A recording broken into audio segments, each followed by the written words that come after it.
Les filles, je sais que vous avez les mains pleines, vous ne pouvez pas taper des mains. Mais avant de commencer le cours, je vais de la simcha. D'accord? C'est très important. Allez.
D'abord, merci à Elisheva,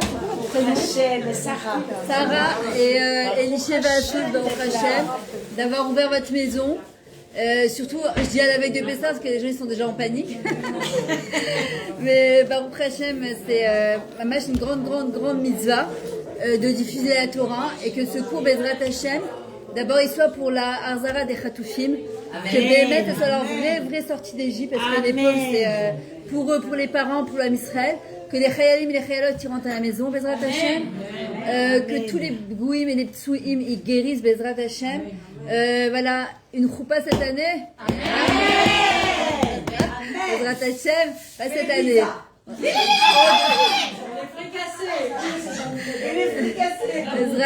Et on va lui faire la fête à Elisheva, on va lui faire la fête. Voilà, avec toutes les bnotes d'Israël qui veulent se marier, les béné Israël qui veulent se marier, Bezrat Hashem. Une bonne santé, surtout une très bonne santé, beaucoup de simcha, beaucoup d'émouna, beaucoup de bitachon. Alors voilà, je crois que c'est Elisheva qui a choisi ce cours. On a commencé Galgal, on a commencé le cours chez Barbara, après de chez Barbara on a fait Nathalie, chez Elisheva. Et vraiment, Baruch Hashem, chacun il est invité en fait à organiser un cours de Torah. On dit Talmud Torah Keneged Kula. C'est la plus grande bracha qu'on peut amener dans une maison et surtout on dit que le limud Torah c'est neged akol, c'est-à-dire c'est un gana pour l'âme Israël. C'est soit aussi pour la réfoua chez de ma mère Tivia Louise Batman et Bezrat Hashem Magali Bat, je m'en rappelle plus le prénom, mais bon Hashem ici. Vas-y. Moté Ben Zen Dvorah Tayeb et Hillel Moshe Ben Rivka. Amen. Voilà. Ok, alors comme on a vu qu'elle a choisi le cours Elisheva, c'est mission de vie. Alors en fait, il n'y a pas d'âge en fait pour se réaliser. D'accord? Maintenant, on se pose quand même toute la question. Qu'est-ce qu'on fait là? J'adore ton chapeau. Alors ça c'est mes collègues qui ont un rapport avec le cours, mais bon, j'adore. Il n'y a pas d'âge pour se réaliser, en fait. Il n'y a pas d'âge pour réaliser ses projets de vie. Et réaliser ses projets de vie, quand une personne elle a envie, ça veut dire qu'elle est en vie. Quelqu'un qui n'a pas d'envie, quand il se lève le matin, c'est métro, boulot, dodo, même s'il n'y a pas de métro ici, mais il y a un Québec, il y a des choses. Mais en fait, on rentre dans un espèce de shigra, de rythme comme ça. Mais en fait, quelqu'un qui n'a plus d'envie, en fait, c'est un mort vivant. Or là, on va rentrer dans la période, pour moi c'est la plus belle des périodes, c'est entre Purim et Pessah, c'est le renouveau. D'accord? On va arriver à Bezrat Hashem. Alors attendez, j'ai déjà fait la bracha. Je sais pas, je suis un truc en train de boire du vent, mais bon, c'est pas grave. On se prépare pour les 4 verres du Seder. C'est bien, ça détend, ça détend. Hein? Ouais, grave. Alors cette période d'abord elle est exceptionnelle. Avant de commencer le cours, alors, il faut savoir déjà qu'à Rosh Chodesh Nissan, donc la semaine prochaine, il y a une inyan pour les hommes, pour les femmes, d'aller faire la Bechet Ailanot. C'est-à-dire de trouver 2 arbres fruitiers qui ne font que commencer à bourgeonner. Ça a commencé donc à Toubishvad, on a vu la sève qui commence à couler dans l'arbre, mais on voit rien du tout. Là, on commence à voir bourgeonner l'arbre, d'accord? Et en fait, on fait une bracha sur quelque chose qu'on ne voit pas, qu'on ne sait pas, on ne sait pas ce qu'il va avoir. Mais pourquoi on fait cette bracha? Parce qu'on est Mahamid, on a la Emouna que de ça, il va sortir des fruits. Qu'est-ce qu'il fait à Kadosh Baruch Hu? Il nous dit, va chercher dans l'invisible le visible. C'est-à-dire dans ce que tu ne vois pas, si tu as la Emouna, parce que la Emouna, c'est croire ce que je ne vois pas, et les gens qui n'ont pas d'Emouna, ils ne veulent voir que ce qu'ils croient. Or, c'est le contraire de la Torah. La Torah, elle te dit, même si tu n'as pas encore vu, sache que ça bourgeonne, et si ça bourgeonne, c'est-à-dire qu'au bout du compte, tu vas sortir quelque chose de ça. Et Hachem, il nous demande à Rosh Chodesh Ailanot d'aller faire une bracha sur un arbre qui commence à bourgeonner. En hébreu, bourgeonner se dit Nitsanim. Nitsan, c'est bourgeonner, c'est le mot Nissan. Rosh Chodesh, Nissan. Le mois de Nissan, c'est le moment où tout commence à bourgeonner. On voit qu'on a en fin d'Adar, on a eu 2 mois d'Adar, d'accord. On a un petit peu, tu sens qu'on est un peu fatigué. C'est la fin de l'hiver, on est passé à la chaleur directe, alors sans aucune transition. Waouh, c'est d'accord. Aucune transition. Comme Sharon Cage, Sharon Choref, on est passé des Shabbatot, mais sans aucune transition. On est passé de 6h et quelques directement à 7h42. Bon, ça fait du bien aussi de rentrer Shabbat un petit peu plus tard. Et en fait, Akadosh Baruch Hu, ce qu'il est en train de nous faire passer comme message, c'est que là, on rentre dans une période, Nissan, de Nissim, d'accord, de miracle. Cette période, elle est propice au miracle. C'est-à-dire qu'une personne qui a des projets de vie, une personne qui rêve de faire des choses depuis tellement longtemps, rêver se dit en hébreu cholem, c'est les mêmes lettres que lechem. D'accord? C'est exactement la même chose. Ce qu'on va nettoyer, ce qu'on va déblayer dans notre maison, quand on va bouger en fait, tout ce chamet, tout ce chamoud, tout ce qui est gris en nous, et qu'on se dit ouais bon, j'ai plus l'âge, laisse tomber, j'ai pas l'argent, j'ai pas le temps, je suis fatiguée, et qui me dit que ça va réussir, et en fait Pessah, c'est la fête du sentiment de transformer tout ce qui est impossible en possible. Pourquoi? Parce que quand une personne, elle se remet entre les mains d'Akadosh Baruch Hu, chez Akadosh Baruch Hu, il n'y a aucune limite. Nous, on est limité. D'ailleurs, c'est ça l'Égypte. Mitzrayim, c'est la limitation, d'accord? C'est te sentir comme dans un étau complètement étouffé. Or, sortir d'Égypte, c'est se remettre complètement entre les mains d'Akadosh Baruch Hu, et c'est ce qu'on appelle se jeter à l'eau. Et c'est ce qu'il va faire dans Shaman Amidadav. Quand il va se jeter à l'eau, il comprend que En Brera, s'il veut sortir d'Égypte, il est obligé d'accepter de se jeter à l'eau, c'est-à-dire d'aller dans un endroit inconnu complètement. D'accord? Et c'est ce qui fait peur aux gens. De démarrer un nouveau projet, de démarrer un nouveau mariage, de passer parfois d'un enfant à 2 enfants, de faire son aliyah, que Bezrat Hashem, tous les gens de Koutsaret, ils disaient le srout, de faire leur aliyah Bezrat Hashem, d'accord? De commencer un nouveau business, de louer quelque chose de nouveau, d'accord? On a peur parfois parce qu'on se dit, et si, qui me dit que ça va marcher? Qui me dit, c'est ton premier? Oui. Ah, Bezrat Hashem Shal Tova, c'est pour quand? Septembre. Septembre, Bezrat Hashem Shal Tova. Devenir maman pour la première fois, c'est la chose la plus merveilleuse, mais en même temps, on ne sait pas quoi le bébé à qui ressemble, le père, la mère. C'est quoi être maman, même si on a des frères et sœurs. Chaque chose nouvelle, d'accord, chaque chinouille dans la vie, il fait peur. D'accord? Il fait peur et c'est normal. Maintenant, nous, quand on a confiance en Akadosh Baruch Hu, qu'on sait qu'Hachem il est là, et qu'Hachem il nous accompagne dans nos projets de vie, alors on peut faire des très grandes choses. Maintenant, on se pose toujours quand même la question, c'est quoi notre mission de vie? Pourquoi on est là? Qu'est-ce qu'on fait sur Terre? C'est vrai, on n'a quand même pas envie de passer 120 ans ici, sortir de ce monde et se dire mais j'ai rien fait en fin de compte. J'ai pas laissé ma trace derrière moi. Or, on est toutes venues, on doit tous éclairer ce monde. Le Meshanema, Mi, Ma, Mou, on est venu éclairer ce monde. On fait partie d'un grand puzzle de l'histoire du Ham Israël et chacun est venu remplir son chélek, sa part du puzzle. Alors, pareil, les gens ils disent ouais, mais moi je sais pas, j'en sais rien. Celui qui dit j'ai cherché, j'ai pas trouvé, al ta'amin, ne le crois pas. Celui qui dit j'ai cherché et j'ai trouvé, ta'amin. Celui qui dit j'ai cherché, j'ai trouvé, crois-le. Pourquoi? Parce qu'en fait, il faut poser la question à Kadesh Baruch Hu. Le Lala Seder, c'est ce qu'on pose comme question. Manishtana laïla azé, mikol alaïlot. C'est quoi? C'est pour ça que je vous ai mis une autre chanson de Anishayach La'am de Ishaï Rivo et Troubel, où il dit Manishtana laïla azé. C'est quoi? Qu'est-ce qui va changer? Quoi? Je vais refaire le même Seder que l'année dernière. Je suis obligée de manger kazaï de Beatza, j'en peux plus, j'ai mal au ventre, il faut que je bois mes 4 verres de vin.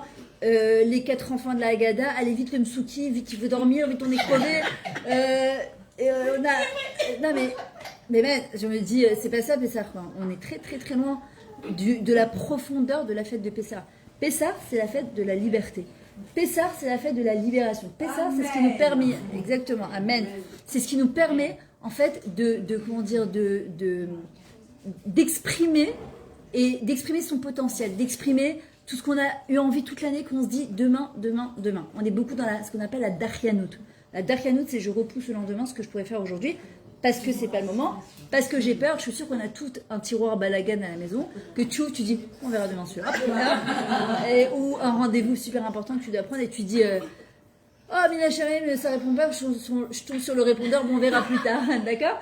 Et en fin de compte, Akadosh Baruch Hu, il arrive à un moment à Pessah, et il nous dit, Igi Azman Geoula Trem. Ça y est, la Geoula, elle est arrivée pour vous, mais il faut la provoquer, la Geoula. La Geoula, elle ne peut pas venir si on ne la provoque pas. C'est comme le Mazal. Le Mazal, on le provoque. Parfois, il peut nous passer sous le nez, mais si on n'est pas en condition d'accepter le Mazal, de se dire qu'Hachem, il veut que notre bien, et ben il peut nous passer toute la vie devant notre lit, on va pas le voir. Donc en fin de compte, Pessah, c'est le moment, je sais pas si vous avez certainement ça, ce besoin de hitrachut, de renouveau. On a un besoin de... On veut tout changer à la maison. Les meubles, les maris, les enfants, tout. On veut tout changer. Ça y est. On a besoin de tout changer à Pessah. J'ai dit, on se calme. Les maris, ils flippent avec leur CB, là, leur carte bleue, c'est Shalom Bay, d'accord. Ils disent qu'est-ce qu'on fait, où on va, etc. Ouais, le carte bleue, déjà, il dit c'est Shalom Bay. Et en fin de compte, d'où ça nous vient, c'est parce que Yaranu le Mitzrayma, on est descendu en Égypte, Ve'er Yatsanu, Berechush Gadol. On est sorti avec un grand héritage. De quoi on a récupéré nos biens que les Égyptiens nous avaient volés, et les Égyptiens nous donnaient beaucoup d'autres biens. En fait, ça veut dire quoi ce truc-là? C'est que quand Yaranu le Mitzrayma, Irida le Tzurah Chalia. Quand on descend dans la vie, au niveau spirituel, quand parfois on touche le fond, que tu te dis, Zéou, il faut que ma vie elle change là, je peux plus. Il faut qu'il se passe quelque chose dans ma vie. Là, cette vie-là, je n'en veux plus. Stop. La Géoula. Amen. Bezrat Hashem. Comme pour les otages, on veut Amen. Bezrat Hashem. J'ai déjà fait la bracha. Vous savez pourquoi on est là, madame? Pourquoi? Oui. Pour Akadosh Baruch Hu, exactement. Vous savez pourquoi? Parce qu'il n'y a plus de maison. Exactement. Il n'y a plus de... Bonsoir. Exactement. Bonsoir. Ça va, Naïm? Plaisir de te voir. Mon cœur. Donc on est là pour nous représenter. Parce que nous toutes, on est sa maison. Exactement. Il a fait. D'ailleurs, on parlait par rapport à l'Inyan. Ça va, Nomi? C'est exactement le Inyan en fait de Pessah, c'est qu'on nettoie la maison pour préparer la maison d'Akadosh Baruch Hu en fin de compte. Et en vrai, les gens ils demandent la Géoula, mais c'est même pas la Géoula qu'on a demandé, c'est la libération du Gvod Malchut Shamayim. C'est-à-dire qu'il y a les Khatoufim, mais la Shrina aussi elle est en otage. Et en fait, c'est Yezman, Mamash, que la Géoula elle arrive. Et en fin de compte, en nettoyant, en faisant son ménage de Pessah, c'est ce qu'on demande à Hachem, qu'en nettoyant tout ce Khametz là, on va laisser la paix justement à Akadosh Baruch Hu. Il puisse avoir sa maison aussi. De quoi? Exactement. Exactement. Maintenant, comme je vous ai dit, quand on va faire Birkat Eilanot, on est toutes tenues de le faire, les hommes comme les femmes. Alors, celles qui auraient oublié, elles peuvent le faire jusqu'à le jour de Pessah. Le 14 Nissan. Et en vrai, il faut comprendre une chose, c'est que quand on fait Birkat Eilanot, qu'est-ce qu'on dit? Chez l'Ochaser Beolamo Klou, c'est la Naomi? Ça fait plaisir de te voir, très belle en bleu. Il manque rien dans le monde d'Hachem. Velehenot bene Adam. Pourquoi il a créé tout ce monde? Les Henot bene Adam, pour que le Ben Adam il puisse profiter de ce monde. Alors ça paraît être très contradictoire avec ce qu'on a appris dans les cours de Torah, qu'il ne faut pas profiter de ce monde, que le vrai Olam Haba il est là-haut, que la beauté du Olam Haba, le Sachar il est là-haut, etc. Oui, mais Akadosh Baruch Hu, quand il a créé Adam Arishon, il lui a dit à Adam Arishon, quand Adam il s'est retourné, il a vu ce monde, ce paradis sur terre, il a dit à Hachem, quoi, ce monde il a été créé pour moi? Il lui a dit oui. Et il lui dit, mais je te demande une seule chose, Tendatra l'olachim et quelqu'un l'autonomie, n'abîme pas mon monde. Comment pour abîmer le monde d'Hachem si on transgresse Shalom et Averot? Et si Chazam, je te, Anipogad, si je te fais de la peine, puisque le monde il tient que grâce à toi, il tient aussi que grâce à moi. Si je te fais de la peine, parfois on dit, mon monde il s'est écroulé. J'ai eu la honte de ma vie, j'aurais voulu. Chazam, c'est le monde entier, Shanipogad. Maintenant, autre chose, Akadosh Baruch Hu, il dit, dans mon monde, à moi, il manque rien. Donc si tu as besoin de réaliser ta mission de vie, parfois on dit, j'ai pas le temps. C'est pas une question de temps, c'est une question de bracha dans le temps. Quand on aime quelque chose, d'accord? Quand on aime, on compte pas. Il n'y a pas une question de temps. Quand quelqu'un il aime chanter, quand quelqu'un il aime faire de la musique, quand quelqu'un il aime peindre, quand quelqu'un il aime faire du sport, il ne compte pas. Parce que quand quelqu'un il a un projet de vie, et c'est ça qui lui donne de la chayout, de la vitalité, en fait, pourquoi les gens qui adorent la Torah, par exemple, ils te disent, mais ça me prend pas du temps d'étudier la Torah, je peux pas vivre sans ça, c'est ma chayout, c'est ma vie, c'est ma vitalité. En fait, c'est faire de l'espace pour des choses qu'on aime. Dans le monde Hachem, il lui manque rien. Quelqu'un qui dit, mais j'ai pas d'argent, c'est pas le moment. Mais en fait, ce sera jamais le moment. Imlo Arshab et Matai. Ce sera jamais le moment. Une personne qui décide, je sais pas, vous avez entendu certainement parler d'Anthony Robbins, d'accord, un des plus grands coachs aux États-Unis.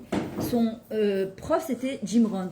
Et il était dans des conditions, il vivait dans des conditions, il faisait sa vaisselle dans une baignoire, il dormait dans un garage, il a été renvoyé par sa mère alors qu'il venait de se remarier, enfin, mamache, il vivait dans des conditions mais horribles. Aujourd'hui, c'est un des plus grands milliardaires aux États-Unis. Et un jour, il voit une affiche comme ça, comment transformer votre vie, de Jim Rohn. Et le stage, il coûtait, par exemple, je sais pas, $2000. Stam, je vous donne un exemple. Et il dit, mais je sais pas, c'est impossible. Donc il va voir Jim Rohn et il lui dit, écoute, je vais absolument faire ce stage, mais j'ai pas l'argent. Il lui dit, si t'as pas l'argent, bye bye. Il lui dit, mais comment ça, bye bye? Je vais pas, regarde dans quel... Il lui dit, si tu veux, tu peux. Débrouille-toi, trouve une solution. Il n'y a pas de problème, il n'y a que des solutions dans la vie.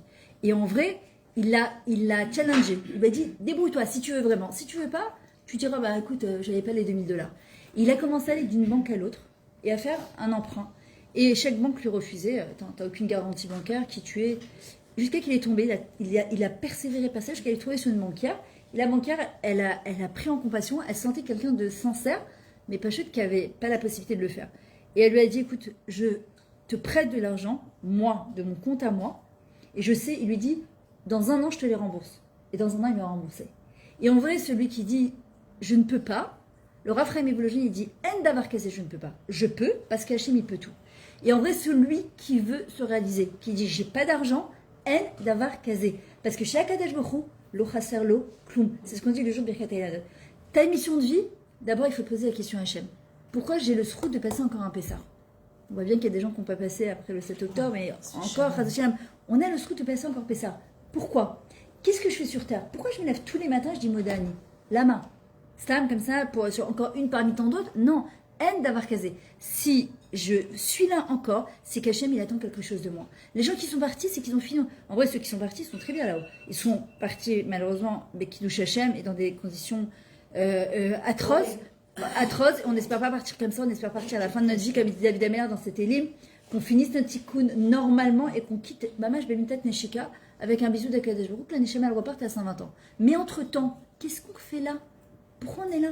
Alors les gens ils disent, mais j'en sais rien, d'où je sais. C'est des questions de la Haggadah qu'on pose. Manishtana, c'est ce Pessah-là, qu'est-ce qui va différencier de ce Pessah de l'année dernière? Est-ce que j'ai évolué? Est-ce que j'ai passé un degré de galoute? Ou je suis la même que l'année dernière? Ou est-ce que j'ai changé? Il y a quelque chose qui m'a fait évoluer dans ma vie. En vrai, celui qui pose la question à Hachem, il finira par trouver. Moi, je sais que par exemple, je changeais de travail en permanence. Quand j'étais plus jeune, j'aimais rien. Il n'y avait rien qui me plaisait. Et les gens qui étaient autour de moi, les plus proches, pensaient que j'étais très instable. D'accord? Ils disaient, ouais, bah, elle n'est pas instable, elle bouge un boulot. Et moi, dans ma tête, je me disais, je ne peux pas. Déjà, quand tu n'as pas le choix de ramener une parnassa, si déjà tu dois ramener une parnassa, alors autant faire quelque chose que tu aimes. Et moi, il n'était pas question que je me lève tous les matins et que j'aille dans un boulot. J'en ai fait des boulots. Je le raconte dans mon livre. Qu'est-ce que j'ai pas fait comme travail? Mais je me disais, je détestais ce que je faisais. Quoi. Je me levais tous les matins. C'était un sioux d'aller au travail. Je n'aimais pas ce que je faisais. Tu rentres chez toi, tu dois copier ton mari, tes enfants. Et en plus, tu fais un boulot que tu n'aimes pas. C'était pas pensable. Et j'ai cherché. Je disais à Kadosh Baruch Hu, c'est quoi? Pourquoi je suis là?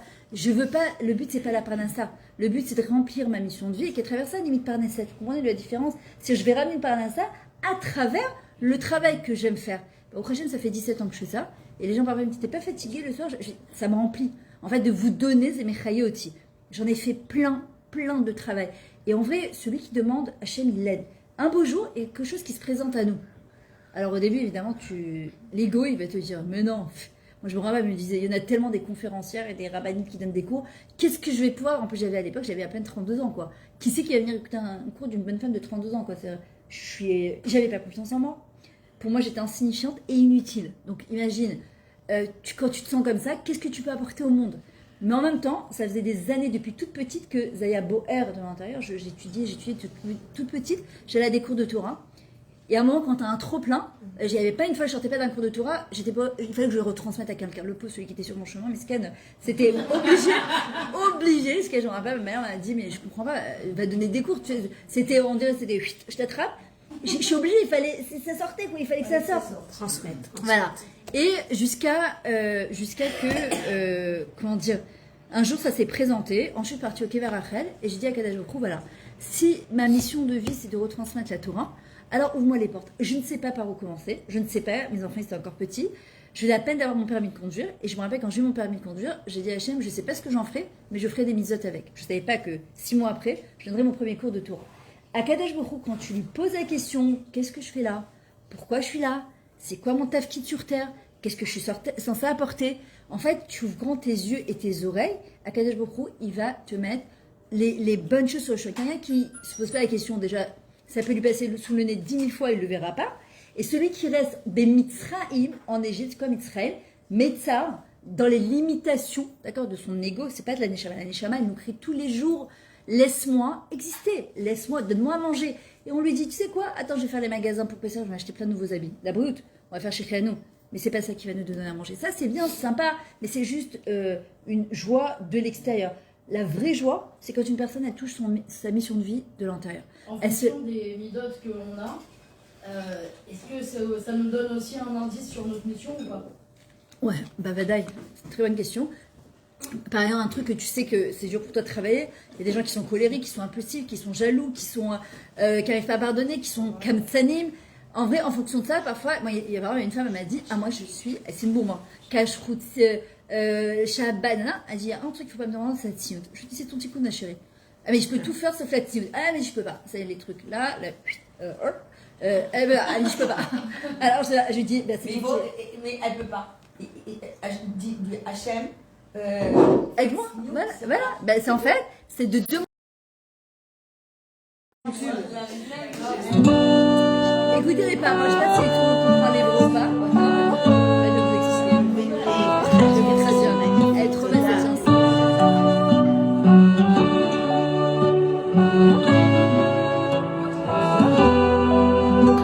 שמעתי דיאלוג בין הגוף לנשמה Il y a une discussion. הוא רצה לטרוף והיא רצתה את הדממה שנים שהם ככה בכלל לא מסתדרים הגוף מושך למטה הנשמה לאלוהים יום יום זה קרב יום יום רודף כשהוא והיא רבים זה לי נשמע כל כך סובב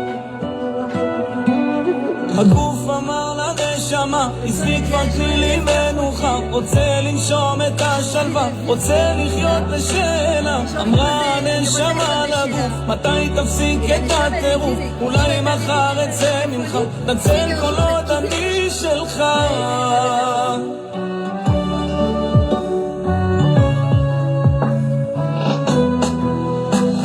שמעתי Elle est très belle. Ariel Lévy, Gouv Neshama, si vous voulez noter. Voilà, elle est très très belle cette chanson. C'est ramassé, ça. Voilà. Shazam. Ouais. J'adore cette chanson, elle est magnifique. Si vous pouvez faire un chitouf du coup, comme ça donne du scoop des Hashem à tout le monde. Voilà, maintenant, quand on a des doutes, on a tous des doutes. On a lu il y a 2 semaines de Shabbat, Zechor, Mashasa, Lecha, Amalek. Rappelle-toi de ce qu'Amalek t'a fait. Amalek, c'est le Safek. D'accord? Amalek, c'est le doute. Et il y a marqué En Simcha et la Katarat Asfekot. La plus grande des Simcha, des joies, c'est quand on n'a plus de doute. Tant qu'on est dans le doute, c'est une souffrance parfois. Je me marie avec lui, je me marie pas avec lui. Je reste avec lui, je reste pas avec lui. Je fais ce boulot, je reste pas à ce boulot. Je fais mon alliage, je fais pas mon alliage. Je déménage pas. Je fais des études, je fais pas ses études. Ça torture l'esprit. Pas shoot. On est là, en se disant, mais Hachem, qu'est-ce que je fais en fait? C'est quoi qu'est-ce que je dois faire maintenant? Il faut savoir que le doute, c'est aussi le début de l'intelligence. Parce qu'il y a des gens qui doutent jamais. Et pourquoi? Parce que c'est comme un troupeau de vaches ou de moutons. Ils suivent la société. La société te dit, vaccine-toi, on se vaccine. La société te dit, enferme-toi, on s'enferme. La société te dit, il faut avoir un diplôme pour. Et tout le monde, moi je me rappelle quand j'enseignais au Machontal, à l'université, j'avais des jeunes filles qui commençaient leurs études, c'était 4 ans d'études, je me rappelle. Et le premier cours, je leur demandais toujours pourquoi elles faisaient ces études-là. Elle me disait parce que le 98% de la classe, sur 30 élèves, 30-40 élèves, me disait parce que ma mère m'a dit qu'il faut un diplôme, parce que mon père il me paiera pas mon mariage si j'ai pas un diplôme, parce que j'ai pas le choix d'avoir un diplôme, il me faut un toit. Je lui ai dit, tu comprends que tu vas faire 4 ans d'études parce que j'ai rencontré des jeunes filles du Macron après, je leur dis alors et tout. Elle me dit, je déteste elles se sont mis à la race, le travail, les trucs, les nifranim, etc. La sauf, elles font pas. Mais parce qu'il faut ça, c'est ce qu'on appelle le lachem chamout. Il faut, ani chayevet, ani mouchachat, ani tzricha, j'ai pas le choix, qu'est-ce que tu veux que je fasse? Hachem, il dit, t'as pas le choix? Ok, je te laisse dans ton pas le choix. Quand une personne commence à avoir des doutes, alors le doute, c'est très bien, parce que c'est le début de la liberté. Quand t'es là, et Moshe, il a voulu nous faire sortir d'Égypte, où Hachem nous envoyait plein de simanim, avec les 10 plaies. Au début, on a refusé, on ne voulait pas entendre. Parce que ça fait peur de sortir d'Égypte, ça fait peur de sortir de sa zone de confort, ça fait peur d'entreprendre quelque chose de nouveau, parce que c'est l'inconnu, on ne sait pas où on va aller dans le désert c'est le rien, c'est le midbar. Moi qu'est-ce que je vais avoir là-bas? J'en sais rien. D'accord, quand quelqu'un a divorce, qu'est-ce qui se passe? C'est la peur, pourquoi? Parce que je ne sais pas, est-ce que je vais retrouver quelqu'un? Est-ce que tu te maries? Moi j'ai des calottes, parfois la veille du mariage, je rentre en haradot, en panique, mais je ne sais pas, peut-être, et je dis mais attends, toute la vie elle est faite de doute maintenant. Tant que le doute, il te bouffe pas ta vie, il te il torture pas la vie. Ça ronge. Il te tord pas, Nahon, il te ronge ta vie. C'est très mauvais. Maintenant, le doute, c'est bien parce que ça nous permet de prendre des nouvelles décisions. C'est bien parce que ça nous permet en fait de se poser avec soi-même. Les gens intelligents, c'est les gens qui posent des questions. Le Rav Pinkus, il dit par exemple, un enfant qui vient et qui dit « Est-ce que Dieu, il existe ?» Il faut jamais lui répondre « Comment ça ? Ah, dans Israël, tu vois pas que cet auteur, comment tu vois pas Dieu ?» Il dit « Non, c'est une vraie question. Celui qui s'est jamais posé cette question, est-ce que Dieu existe ?» Moi, j'ai grandi dedans, ça, depuis que je suis petite. Mais je me rappelle quand j'avais 8 ans, j'étais dans mon lit, je me dis peut-être que c'est des blabla, tout ça. Je vais arriver là-haut, on va me dire tu pourrais te mettre en maillot, tu pourrais te mettre en jean, tu pourrais kiffer ta vie, tu pouvais aller en boîte de nuit, tu pouvais. Tout ça, c'était du blablabla. Mais oui, mais je me suis posé la question, je me disais, mais après, quand tu es accroché à Hachem, tout crée à Kadesh Baruch Hu. C'est impossible en fait. Mais le doute, il est normal. Et le doute, c'est le premier pas vers la liberté parce que ça me permet en fait de me questionner, de remettre en question certaines choses, certains choix que je fais. Je ne sais pas si vous connaissez la chanson de Amir Haddad, On verra le bien. Je vais vous la mettre. On la traduit. Les textes. J'aimerais ton avis, dis-moi ce que ça fait d'affronter la vie. On peut tout entendre, on peut tout subir, on est fait ainsi. Si c'est difficile, ça nous fortifie, on peut s'en servir. Ça doit être le ciel qui nous fait un signe. Si l'on rit, parfois jusqu'en larmes, c'est que bien souvent le bien se trouve dans le mal. Si on hésite, c'est qu'on a le choix. Je suis certain qu'on est sûr de rien. On verra bien, on verra le bien, le tout dans le rien, l'infini dans chaque fin. On verra bien, on verra demain, ce que l'on retient fera ce que l'on devient.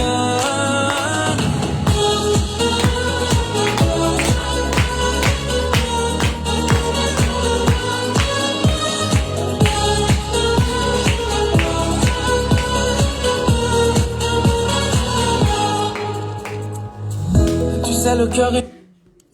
C'est exactement ce qu'il dit. Il dit, si on a le doute, c'est qu'on a le choix. Oui. Et elle est trop belle cette phrase. Si on a le doute, c'est qu'on a le choix.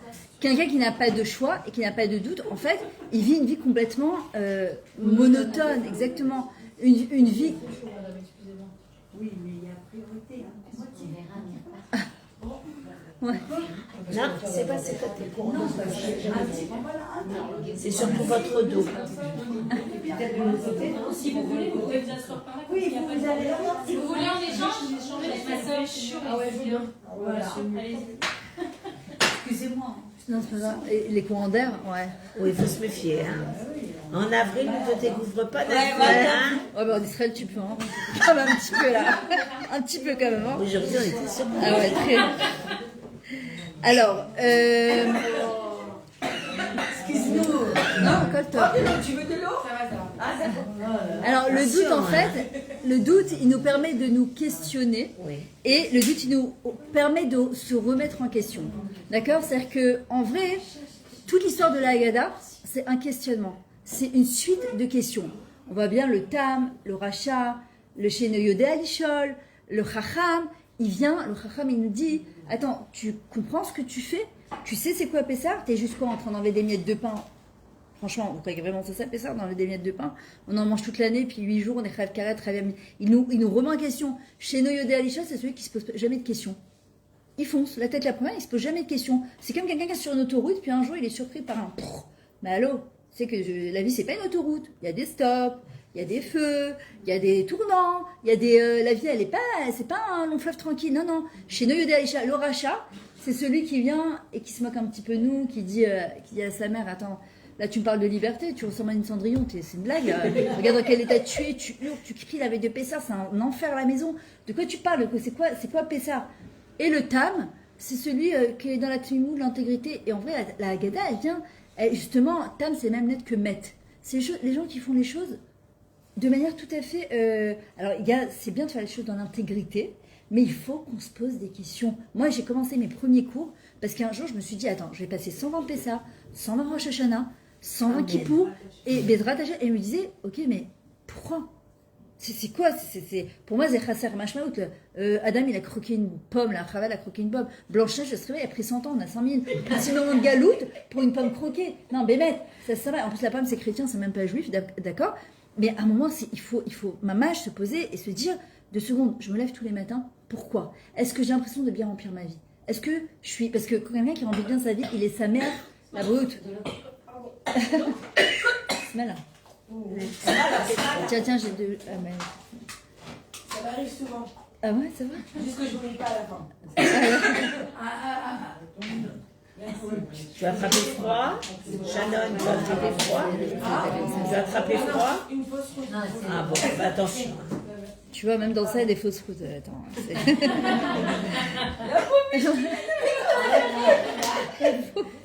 Je rigole bien. En fait, quand on ose poser des questions, en hébreu, oser, ça se dit léaïz. Et en vrai, il y a marqué Oz, nous, Oz Elohim, c'est donner la Oz, c'est la puissance à Kadosh Baruch Hu. C'est lui qui nous donne la puissance. Non, parce que quand quelqu'un, il ose se poser des questions, oser et Oz en hébreu, c'est le même mot. D'accord? C'est oser. En fait, il est audacieux, il est courageux. Parce que se poser des vraies questions existentielles, ça va nous amener à quoi? À se remettre en question. L'homme, l'ego, déteste se remettre en question. La neshama, elle nous amène à faire Cheshbon Nefesh tout le temps. C'est qui l'ego? C'est la patte qui gonfle, c'est le chametz. D'accord? Chametz, chet, c'est chet, la faute. Chet, ça s'écrit chet, tête, talef. C'est la faute. C'est moi et moi et moi et moi. Et puis, faire comme tout le monde fait, c'est juste satisfaire les besoins de la société. C'est juste répondre aux besoins de papa, de maman, du mari, des enfants, de la belle-mère, de la belle-famille, du patron, de trucs. Et la Neshama, elle dit, et moi dans tout ça, où je suis? Et moi dans tout ça, je suis où? Alors que la matzah, combien de temps elle a pas le droit de monter plus que Chai Regaim. C'est quoi Chai? C'est 18. Chayut, c'est la vie. C'est-à-dire que la matzah, elle gonfle pas plus que Chai Regaim. Elle doit pas gonfler en fait. C'est la Anava, c'est l'humilité, c'est le Etzachaim. En fait, c'est de se dire, peut-être que j'ai fait fausse route jusqu'à maintenant. Peut-être que je me suis trompée jusqu'à maintenant. L'ego, il est touché quand tu dis ça, quoi, j'ai fait tout n'importe quoi. Alors, ça veut pas dire que j'ai échoué. Ça veut dire que je savais pas. Pourquoi le Baal Tchouva, quelqu'un qui fait Tchouva, les plus grands des tzadikim ne peuvent pas se tenir à côté de lui? Parce qu'au moment où une personne a fait Tchouva, elle va comprendre que jusqu'à maintenant, apparemment, elle faisait des choses qui n'étaient pas en accord et en adéquation avec ce que la Torah et Kadosh Baruch Hu lui demandait. Mais elle ne savait pas. Ou elle savait, et elle n'avait pas la force, ou elle n'avait pas envie, ou elle avait peur du regard de l'autre. Et puis un jour, elle se dit, Atkan, stop, il faut que je change. Et en vrai, le Baal Tchouva, il demande tellement de hanava, d'humilité, de reconnaître que jusqu'à maintenant, je me suis peut-être un petit peu trompée. Et Zébessé Dragamour, Hachem, il n'a pas de problème avec ça. Et plus que ça, même si jusqu'à maintenant, on croit avoir fait fausse route, c'est pas fausse route. C'est qu'on avait besoin de ça pour pouvoir grandir et devenir. D'accord? Quand est-ce qu'on fait fausse route et ça devient un échec? Si on tombe dans le dikaon, le stress, le pourquoi, je me suis plantée, etc. Maintenant, c'est quoi la pire des choses, pour moi en tout cas, qui peut arriver à un Ben Adam? C'est d'arriver à la fin de sa vie, de regarder sa vie en arrière et de se dire, je suis passée à côté de ma vie. J'ai voulu faire plaisir à tout le monde et pas ma neshama. Ma neshama, elle était là, elle me faisait plein d'avertissements, elle m'envoyait plein de signaux, elle m'envoyait plein d'izdanouyotes. D'ailleurs, c'est quoi le mazal, la chance?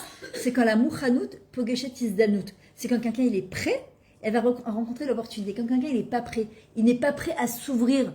D'accord? En fait, l'ego, c'est quoi? C'est je refuse tout changement. D'accord? Je me fais comme une espèce de, avec mon bas de sec là, comme une espèce de protection. D'accord? Surtout ne rentrez pas dans mon monde, parce que rentrer dans mon monde, accepter d'entendre autre chose, ça me fait peur, parce que forcément, ça va vous mettre en question. Pourquoi les gens en général qui font le chouva, ils sont souvent, les gens qui les entourent, ils sont pas très sympathiques avec eux. Mais pourquoi en vrai? Le Baal Tchouva, il devient parfois très intolérant, parce qu'il vient de goûter à quelque chose d'exceptionnel qu'il a envie de partager avec les autres. Bah là, c'est l'ego. De quoi? Plus. Non, pas du tout. Parce que d'un côté, il a cassé son ego pour faire tchouva, mais il dit, vous n'êtes pas capable de voir ça. Non, alors ça dépend d'où ça vient. L'ego. T'as raison, mais c'est en plein, ça vient d'un Makom Tov de. Mais goûter ce que je suis en train de goûter. C'est comme si maintenant tu découvres un chocolat de fou et tu viens me voir, tu me dis Myriam, il faut que tu achètes. Non, c'est bon, moi j'ai mes habitudes, mais tu me dis mais Myriam, goûte celui-là, il est juste exceptionnel, goûte-le. Non, c'est bon, etc. Et t'es frustrée parce que tu me dis mais Myriam, goûte-le. Moi je sais que toi t'adores le chocolat et je vais te dire mais Naomi, et tu me dis non, moi j'ai l'habitude de mes M&M's ou de mes Kinder, c'est bon. Et je te dis mais Naomi, goûte-le, celui-là c'est une bombe atomique. Tu vois, et en fait le Baal Tchouva c'est ce qu'il veut faire. Mais par contre les gens qui sont autour du Baal Tchouva, très souvent, ils vont casser le Baal Tchouva. Pourquoi? Ils sont là parce que en général, hein? C'est un test. Non. Alors c'est un test pour le Baal Tchouva. Voilà. Mais pour les gens pourquoi ils le gâtent? Parce que ça les remet en question. Parce que d'un coup, tu vas pas me saouler avec ta cache-route, tu vas venir chez moi, je vais plus manger ça, je mange du halal, je mange du lamardé, tu vas pas me saouler. Hein. Parce que pourquoi? Ça remet en question. Qu'est-ce qui se passe? J'ai touché un bon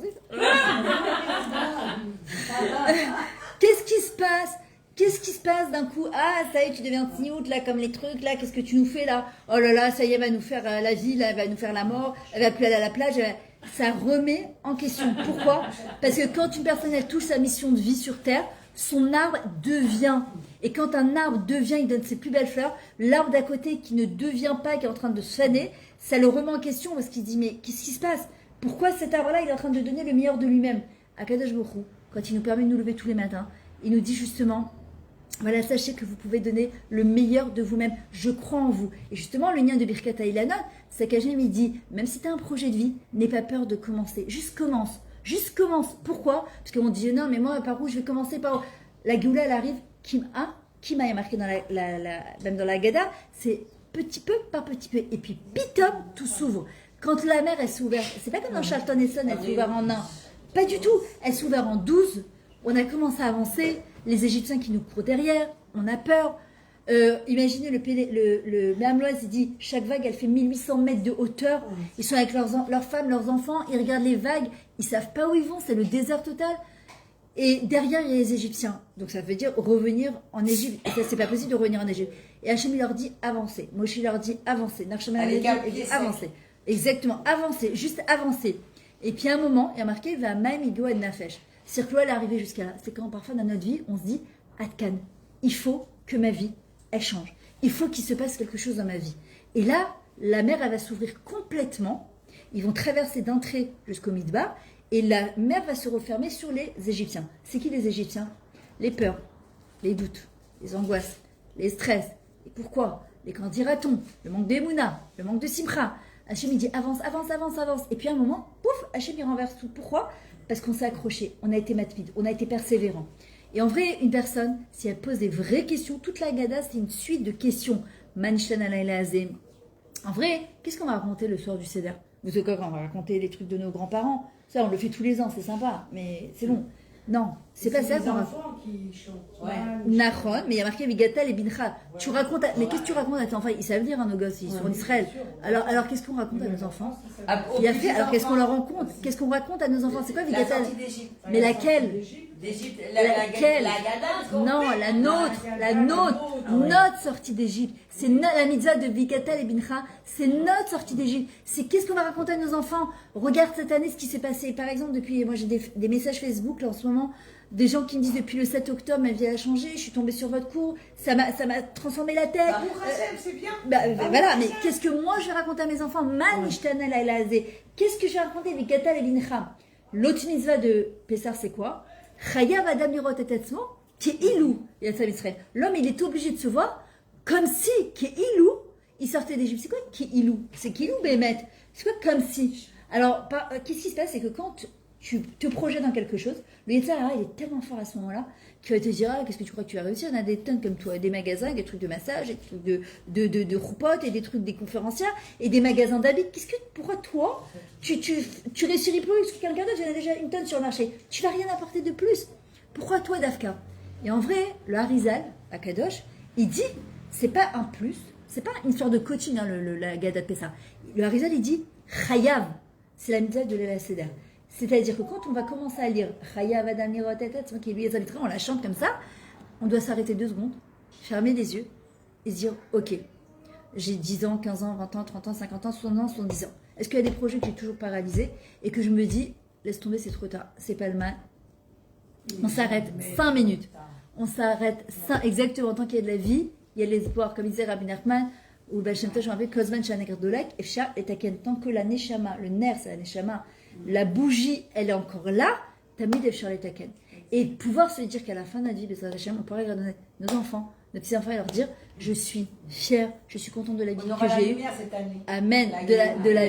Bezrat Hashem, je suis fière de la vie que j'ai eue avec mes hauts et mes bas, mais Baruch Hashem, j'ai réussi à réaliser avec l'aide d'Hachem, Rak avec son aide, d'accord? Tout ce que je pouvais réaliser en tout cas, et je suis contente de la vie que j'ai eue. Avec ses hauts et ses bas, c'est pas qu'une vie de bisounours, c'est pas machlo. Et en vrai, on doit se poser pendant la Haggadah, fermer les yeux et se dire 2 secondes. dans quel domaine de ma vie il faut qu'il y ait quelque chose qui change dans ma vie. Il faut qu'il y ait quelque chose, un truc, deux trucs, trois trucs. C'est quoi? L'irot et asma. C'est qui le Adam? Le Adam, c'est la chaîne ou Adama, c'est-à-dire c'est celui qui est tiré vers le bas, ce qu'on dit le gouffre ou nimshach le mata, et à Neshama, nimshachet le lokim. La Neshama, elle est tirée vers le haut, le corps est toujours attiré vers le bas, c'est comme ça. Adam, c'est la chaîne Adama. Maintenant, Adam, c'est aussi Domela Elion, il ressemble à son créateur. Adam, c'est la chaîne d'Imayon. On a une force d'imagination qui est exceptionnelle. Moi, je sais que quand je travaille en coaching avec des gens, moi, je l'ai fait même pour moi. En fait, je marque vraiment des dates sur mon agenda. Je me dis, voilà, dans 6 mois, il se passe ça. Parce que c'est la différence entre je veux et j'ai envie, ben, c'est le corps et la neshama. Je veux, ou j'ai envie, enfin, je veux, non, pardon, j'ai envie. J'ai envie, c'est j'ai envie d'une pizza, j'ai envie d'aller en vacances, j'ai envie, j'aimerais bien que je veux, c'est une décision. C'est le ratson. Le ratson, c'est la neshama. La neshama, elle dit, non, mais je veux vraiment. Je veux vraiment. Qu'est-ce qu'on dit? Endavar romain finir ratson. Rien ne tient devant la volonté de l'homme. C'est quoi ratson? C'est la chaîne de Sinor. C'est un flux, c'est un canal entre Akadosh Baruch Hu et nous. Quand une personne elle vient et dit, Hachem, je veux que ma vie, elle change. D'accord? C'est la chaîne, ce qu'on appelle Bari.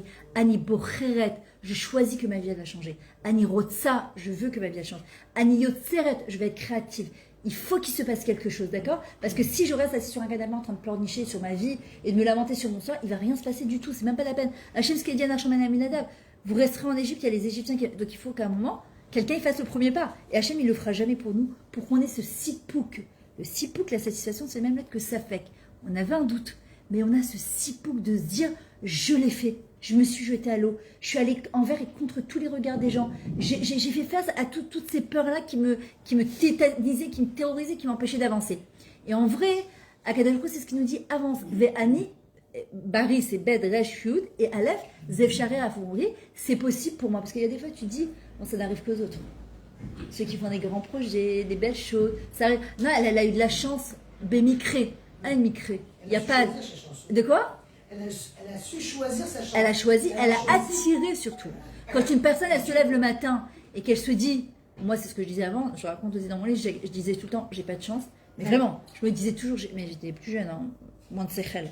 Et toujours à me dire, j'ai pas de chance, c'est quoi cette vie, j'ai pas de chance, j'ai pas de chance, j'ai pas de chance. Bah, qu'est-ce qui se passe? Le HM, il t'envoie que des trucs où t'as pas de chance. Absolument. Mais quand tu dis, un jour tu dis, mais arrête, Mira, parce que nous on est El Mazal Israël, on est au-dessus justement du Mazal, on a la chance d'avoir Hachem dans notre vie, on a la chance de vivre en Emouna et Bitachon total, et qu'on est au-dessus de ça. Et bien quand tu commences à te dire, j'ai de la chance, et tu te le répètes, même si tu ne crois pas au début, l'ego il va venir et tu dis, ouais, t'as de la chance, regarde ta vie à quoi elle ressemble, quelle chance, de quoi tu parles? Oh, attendez, ok, d'accord, ah, ok. Ouais, ils veulent pas que je mette de musique. Exactement. Ils veulent droit d'auteur. Mais de quoi je me mêle? Ouais, Ils vont commencer cela maintenant? Hein? Ils vont commencer. On est dans la Simcha. Ouais. Il faut. Et en fait, à un moment où tu commences à te dire j'ai de la chance. Qu'est-ce qui va se passer? C'est que Akadosh Baruch Hu, il va t'envoyer plein de choses que d'un coup tu vas ouvrir les yeux et tu vas voir ces choses-là. Et ils étaient devant nous, hein, parfois. Kikarom et les Chadavamod, des Fichov et la chose elle est là. Mais Enaim velo iraou, Oznaim velo ishma, on a les yeux mais on ne voit pas et les oreilles on n'entend pas. Alors qu'il y a des gens, on dit qu'il y a un avis tous les matins. Parfois, tu vois, quand tu parles justement de la mission de vie et que tu dis des fois des choses qu'on voit, enfin qui sont pour nous qu'on les voit pas, des fois c'est parce que c'est pas encore le moment pour nous de les voir des fois. C'est vrai, mais comme on a dit, la Géoula, elle arrive Kima Kima. C'est-à-dire que un petit peu par un petit peu. C'est-à-dire qu'en vrai, qu'est-ce qui va se passer? Il va se passer que quand une personne, en fait la Géoula c'est comme un accouchement. L'accouchement, une femme, elle passe pas de 0 à 10 d'un coup, sinon miskena, tu vois, c'est au secours, la pauvre. Tu vois, ça c'est 0, 1, 2, 3, 4, 5, maintenant je fais préparation à l'accouchement spirituel, c'est pour ça. Et ça arrive pas de 0 à 10, c'est 0, 1, 2. Moi j'en rappelle une fois il y a très longtemps, pour Naomi d'ailleurs, pour ma fille, je me rappelle, tu sais, parfois ils te sculptent les sages-femmes, elles te disent vous êtes ouverte à 3. Et t'attends, les contractions elles montent, tu te dis bon, elle va te dire 5, 6, elle revient, elle me dit vous êtes à 2,5. Je lui dis comment ça va, comment ça marche? Non, elle me dit ça dépend qui c'est qui vous ausculte les mains, Edouard. Ah, super, d'accord. et en fait, la Géoula, elle arrive 0, 1, 2, 3. En fait, les athlètes, c'est-à-dire que parfois c'est pas le moment, mais en fait t'es pas derrière. C'est un talir. La Géoula, c'est un processus. Tu vois, c'est-à-dire que moi, je n'ai pas commencé tout de suite mes cours de manière partout. Tu vois, au début, j'ai commencé, après, je me suis arrêtée, après, j'ai eu peur. Les gens qui m'entouraient, ils ne me soutenaient pas du tout. Je me suis dit, je vais arrêter. Ça a duré 5 ans. Jusqu'au jour où j'ai décidé définitivement, je me suis dit, je sais que c'est ma mission de vie, je fonce. Ils peuvent dire ce qu'ils veulent, les gens, Zélo, Manien, Oti. Tu comprends? Mais il y a eu un processus pour aller jusqu'au bout. C'est comme quelqu'un qui. De quoi? 5 ans, ça a mis. Ouais, 5 ans. Ouais, mais je dis pas que tout le monde c'est 5 ans, mais c'était long. C'est long, c'était. Voilà. Je vais vous faire passer une feuille entre temps, juste mettez vos coordonnées. Comme ça. Attends, juste ça va. Ouais, comme ça, si je vous fais savoir où il y a des cours. Écris après. C'est un bon chiffre. Maintenant.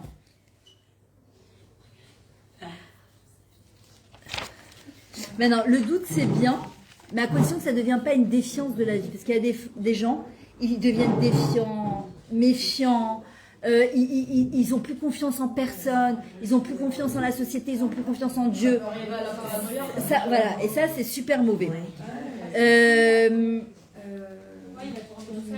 Ouais, t'inquiète pas, Ruth, tu peux t'asseoir. T'es trop gentil, toujours très serviable. On a déjà fait la dernière Ah oui, fois. on a compté. Ouais, mets-le, puis de toute façon, si t'es dans ma liste, t'es dans ma liste, t'inquiète pas. Je pourrais pas te rentrer 2 fois. Alors, vous savez que c'est quoi un des plus grands obstacles à la réussite de la mission de vie? D'après vous, c'est quoi? C'est nous-mêmes. Il y a fait, c'est nous-mêmes. Puis quoi d'autre? C'est quoi notre nous-mêmes en fait? Yetzara, c'est quoi nos obstacles en fait à devenir, à remplir sa mission de vie? Le quand dira-t-on? Le quand dira-t-on? En face, ils vous jugent, ils disent Mais ceux-là, ce ne sont qu'un reflet de ce qu'on ressent nous-mêmes. exact. C'est comme quelqu'un quand il fait tchouva et qu'il est au bout, il n'y a personne qui le remet en question. Quand une personne elle commence, elle a l'impression que tout le monde la regarde, elle est méchadérette, il y a des énergies, c'est des énergies. Alors en vrai, le plus gros des obstacles, c'est le quand dira-t-on, c'est qu'est-ce que tu m'as dit, le nous-mêmes. Alors en vrai, c'est quoi nous-mêmes? C'est nos certitudes. On est sûr, par exemple, qu'on ne pourra jamais changer. On est sûr que notre vie, on est voué à faire ça. On n'est pas prêt en fait à ouvrir nos oreilles à de nouvelles choses. Or, à Kadesh Bokhu, Kol Yom, Mechadash Betuvo Maaseh Bereshit. Tous les jours. De quoi? Alors, il y a la peur, mais il y a aussi les certitudes. Parfois, c'est des schémas limitants. C'est des fausses croyances. Bon, moi, je vois, c'est comme ça, à rester caissière chez Mammouth toute ma vie. Bah, vas-y, d'accord, c'est alors qu'à Kadesh Bokhu, il te dit, mais non, si t'es bien là-bas, il y a des gens qui sont très bien chez Mammouth, et tant mieux pour eux. Ils travaillent chez Carrefour, ils travaillent au Sherad, et Tov la M, Kara. Parfois, c'est juste pour les malais, pour remplir quelque chose dans leur journée, ils n'ont même pas besoin de travailler. Et il y a des gens, tous les matins, ils traînent à Sabbat, ils disent, je déteste mon boulot, j'ai pas le choix. Alors Hachem, il dit, tu as le choix, ou bachartem bachaim, car tu choisiras la vie. Il y a les brachot, il y a les klalot, les bénédictions et les malédictions. Se dire, j'ai le choix, c'est une bracha. Se dire, je n'ai pas le choix, c'est une klala. Parce que j'empêche Hachem de rentrer dans ma vie. Et la différence entre chametz et ometz, l'ometz, c'est le courage. Le chametz, c'est chet, c'est l'ego. Tu pourras pas, tu n'y arriveras pas, t'es nul, c'est Aman. Tu vois, il est là, tu n'y arriveras pas, t'es une banane, qu'est-ce que tu crois que tu vas réussir, ta. Ça, c'est des monologues intérieurs qu'on se fait à soi-même. Parfois, c'est des voix de nos parents, c'est des voix de nos profs. Moi, je vois quand j'étais à l'école, on me disait, mes bulletins, c'est peut mieux faire, ne sait pas parler, ne sait pas s'exprimer, ne sait pas écrire. J'ai écrit un livre, je parle, et j'ai percé dans quoi? Dans la chose qui était le plus dur pour moi. Et justement, dans les choses qui sont les plus guerre, le plus difficile, c'est là qu'un jour qui nous attend. Alors, comme tu dis, mais c'est pas que dans les midotes. Les choses, tu te dis, j'ai envie de le faire, mais parfois, tu as un frein comme ça. Comme Nissan, tu peux le lire comment aussi sans le Nikoud? Nisayon. C'est quoi Nisayon? C'est ou une épreuve, ou une expérience de vie. Et dans le mot Nissan, tu as quoi? Le mot Nes, le miracle. Quand tu dépasses ton expérience de vie, quand tu la transformes et que tu n'as pas peur d'aller de l'avant, il reste le Nes, le miracle. Et le miracle, c'est quand une personne, elle devient. Il n'y a pas plus beau qu'une personne qui apporte sa lumière sur Terre. Et en fait, j'ai envie de vous dire presque que c'est très égoïste. Moi, je me rappelle, au début de mes cours, je me disais, mais Myriam, qui c'est qui va t'écouter? Et puis, laisse tomber. Et puis, j'avais tellement peur de parler devant des gens, j'étais tellement timide. Mais non, ça ne va pas le faire. Aujourd'hui, je me dis, j'aurais eu des comptes à rendre à la chaîne. J'aurais eu des comptes à rendre à Kadesh Bokhu parce que moi, je ne sais pas à qui je touche. Il y a ici le public, il y a des gens peut-être qui vont sortir, ils ont kiffé le coup, il y en a qui vont se dire, ouais, c'est sympa, une chose. Voilà. Il y en a qui sont sur Facebook, il y en a qui sont sur YouTube. Il y en a qui m'envoient parfois, j'ai rencontré une femme hier à Stanou de mon mari, là, à Mythe. elle me regarde, elle me dit, vous êtes Myriam Etoudi? Je dis, ouais, elle me fait, mais vous savez que je vous suis sur Facebook depuis très longtemps. Et je dis ça, pour... Elle me dit, vous avez contribué à ma tchoua. Je lui dis, je la connais pas, c'est une femme de Lyon. Je lui dis, ah ouais. Elle me dit, mais vous vous rendez pas compte, je vous suis sur Facebook et YouTube depuis des années. Mais vous êtes, maintenant, toi, tu sais pas où c'est que la lumière, elle se diffuse. Mais Akadosh Baruch Hu dit, je te demande un truc. Quand j'ai créé tout ce monde que pour toi, c'est que pour te faire kiffer. Aval, ten da'atra, lola arrive avec quelqu'un à toi, n'abîme pas mon monde. Comment on pourra abîmer le monde Hachem si on ne diffuse pas sa propre lumière? Si en vrai, comme tu as dit tout à l'heure, on a des mauvaises intentions en la diffusant aussi. Ou des mauvaises intentions, ou on se dit, laisse tomber, c'est pas pour moi, je suis insignifiante, je suis inutile dans ce monde. Et d'ailleurs, quand une personne elle se sent inutile, quand elle n'a plus rien à gagner, elle a aussi plus rien à perdre. Donc il faut faire hyper attention et se dire non. Il faut demander à Kadosh Baruch Hu, Hachem, s'il te plaît, qu'est-ce que je suis censé faire sur cette terre? Ça peut être du bénévolat, ça peut être aller faire un bikur cholim, ça peut être aller aider dans des gamis, ça peut être aller aider les chayalim, ça peut être changer de boulot. Il y a plein de gens qui m'ont dit pendant le Covid, ça a été une géoula pour moi, parce que j'étais dans un boulot que je détestais, et ça a été pour moi une manière de me reconvertir dans le travail que je faisais. D'accord? Mais qu'est-ce qu'on se dit, nous? Comme en Égypte. Je peux pas, en Égypte, j'ai mes oignons et ma viande, j'ai ma zone de confort, qu'est-ce que tu veux? Je vais sortir, je vais où? Tu te rends compte? Et si ça marche pas? Et si j'investis, je me casse la figure? Et si? D'accord? Le et si, d'accord? Ça c'est Amalek. C'est le et si, et on dit Isha Chachama Banta Beta, d'accord? Une femme intelligente construit sa maison, Ivelet, et l'idiote, elle l'a détruit. Comment? C'est quoi? Ivelet, c'est Oulaï. Peut-être que ça va pas marcher, peut-être que ça va truquer, peut-être que je vais me planter, peut-être ça fait que c'est Amalek. On va se dire à un moment, et peut-être que je vais passer à côté de ma mission de vie, parce que peut-être que j'ai peur de me planter, et on peut le savoir que si on essaye. Essayer, c'est Nisayon. Nisayon, c'est expérience de vie, et c'est aussi une épreuve. Mais le mot Nisayon vient du mot les hypnosèses, s'élever. On ne peut s'élever à travers les expériences de vie, d'accord, à travers les challenges qu'Hachem nous envoie. Il ne faut pas avoir peur de se tromper. On ne se trompe pas, on expérimente. D'ailleurs, qui c'est qui expérimente? La première femme au monde, elle s'appelle comment? Chava. Chava, c'est quoi? Chaya. Quand elle va fauter, elle va devenir Chava. Ça vient du mot Chavaya. Chavaya, c'est l'expérience de vie. On est là pour expérimenter. On est là pour faire des nouvelles choses. Et quelqu'un qui ne fait pas des nouvelles choses, qui n'essaye pas des nouvelles choses, bah en fait, il a l'impression d'être dans une espèce de... Je sais pas, même pas un cocon, c'est comme des morts vivantes quand on est... Mais comment tu sais qu'on est sur la bonne voie? D'abord, je vais te dire, c'est quand tu te lèves le matin et que tu as cette espèce de simcha qui te pousse à faire ce que tu as à faire, quand à un moment, tu as les retours des gens. D'accord? Parfois, moi, j'ai pas eu de retour du tout au début, du tout. Ça a pris du temps, tu vois. Et puis, il y a quelque chose... Alors, justement, une des choses qui nous permet de savoir pourquoi on est là, c'est ce qu'on appelle la trouchette bétaine. L'intuition. L'intuition, elle ne trompe jamais. Et malheureusement, on ne nous a pas appris à se relier à notre intuition. On nous a appris, tu tombes, tu te fais mal. Les parents, ils disaient, allez, t'es grande, non, on va pas pleurer maintenant. Allez, hop, Kadima. Donc, on nous a pas appris aussi à écouter nos émotions. Il faut surtout pas pleurer.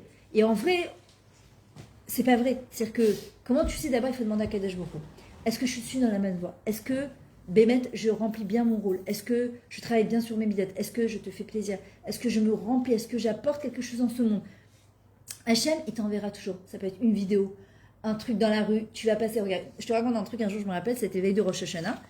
Et j'arrive au garage, tikkun avec ma voiture, laisse tomber. Un truc, on dirait le dernier tikkun de l'année, là. Bah, il faut allonger, je sais pas combien. Et je me rappelle, au début, j'étais là, je dis, ouais, c'est dur quand même, la veille de Rosh Hashanah, avec toutes les frikas, fin de vacances scolaires, nanana. Et j'entends à côté de moi, et j'étais un peu, alors que je travaille sur la Hodaya, le remerciement, mais bon, parfois tu t'oublies, tu vois, t'es plus dans la plainte que le remerciement.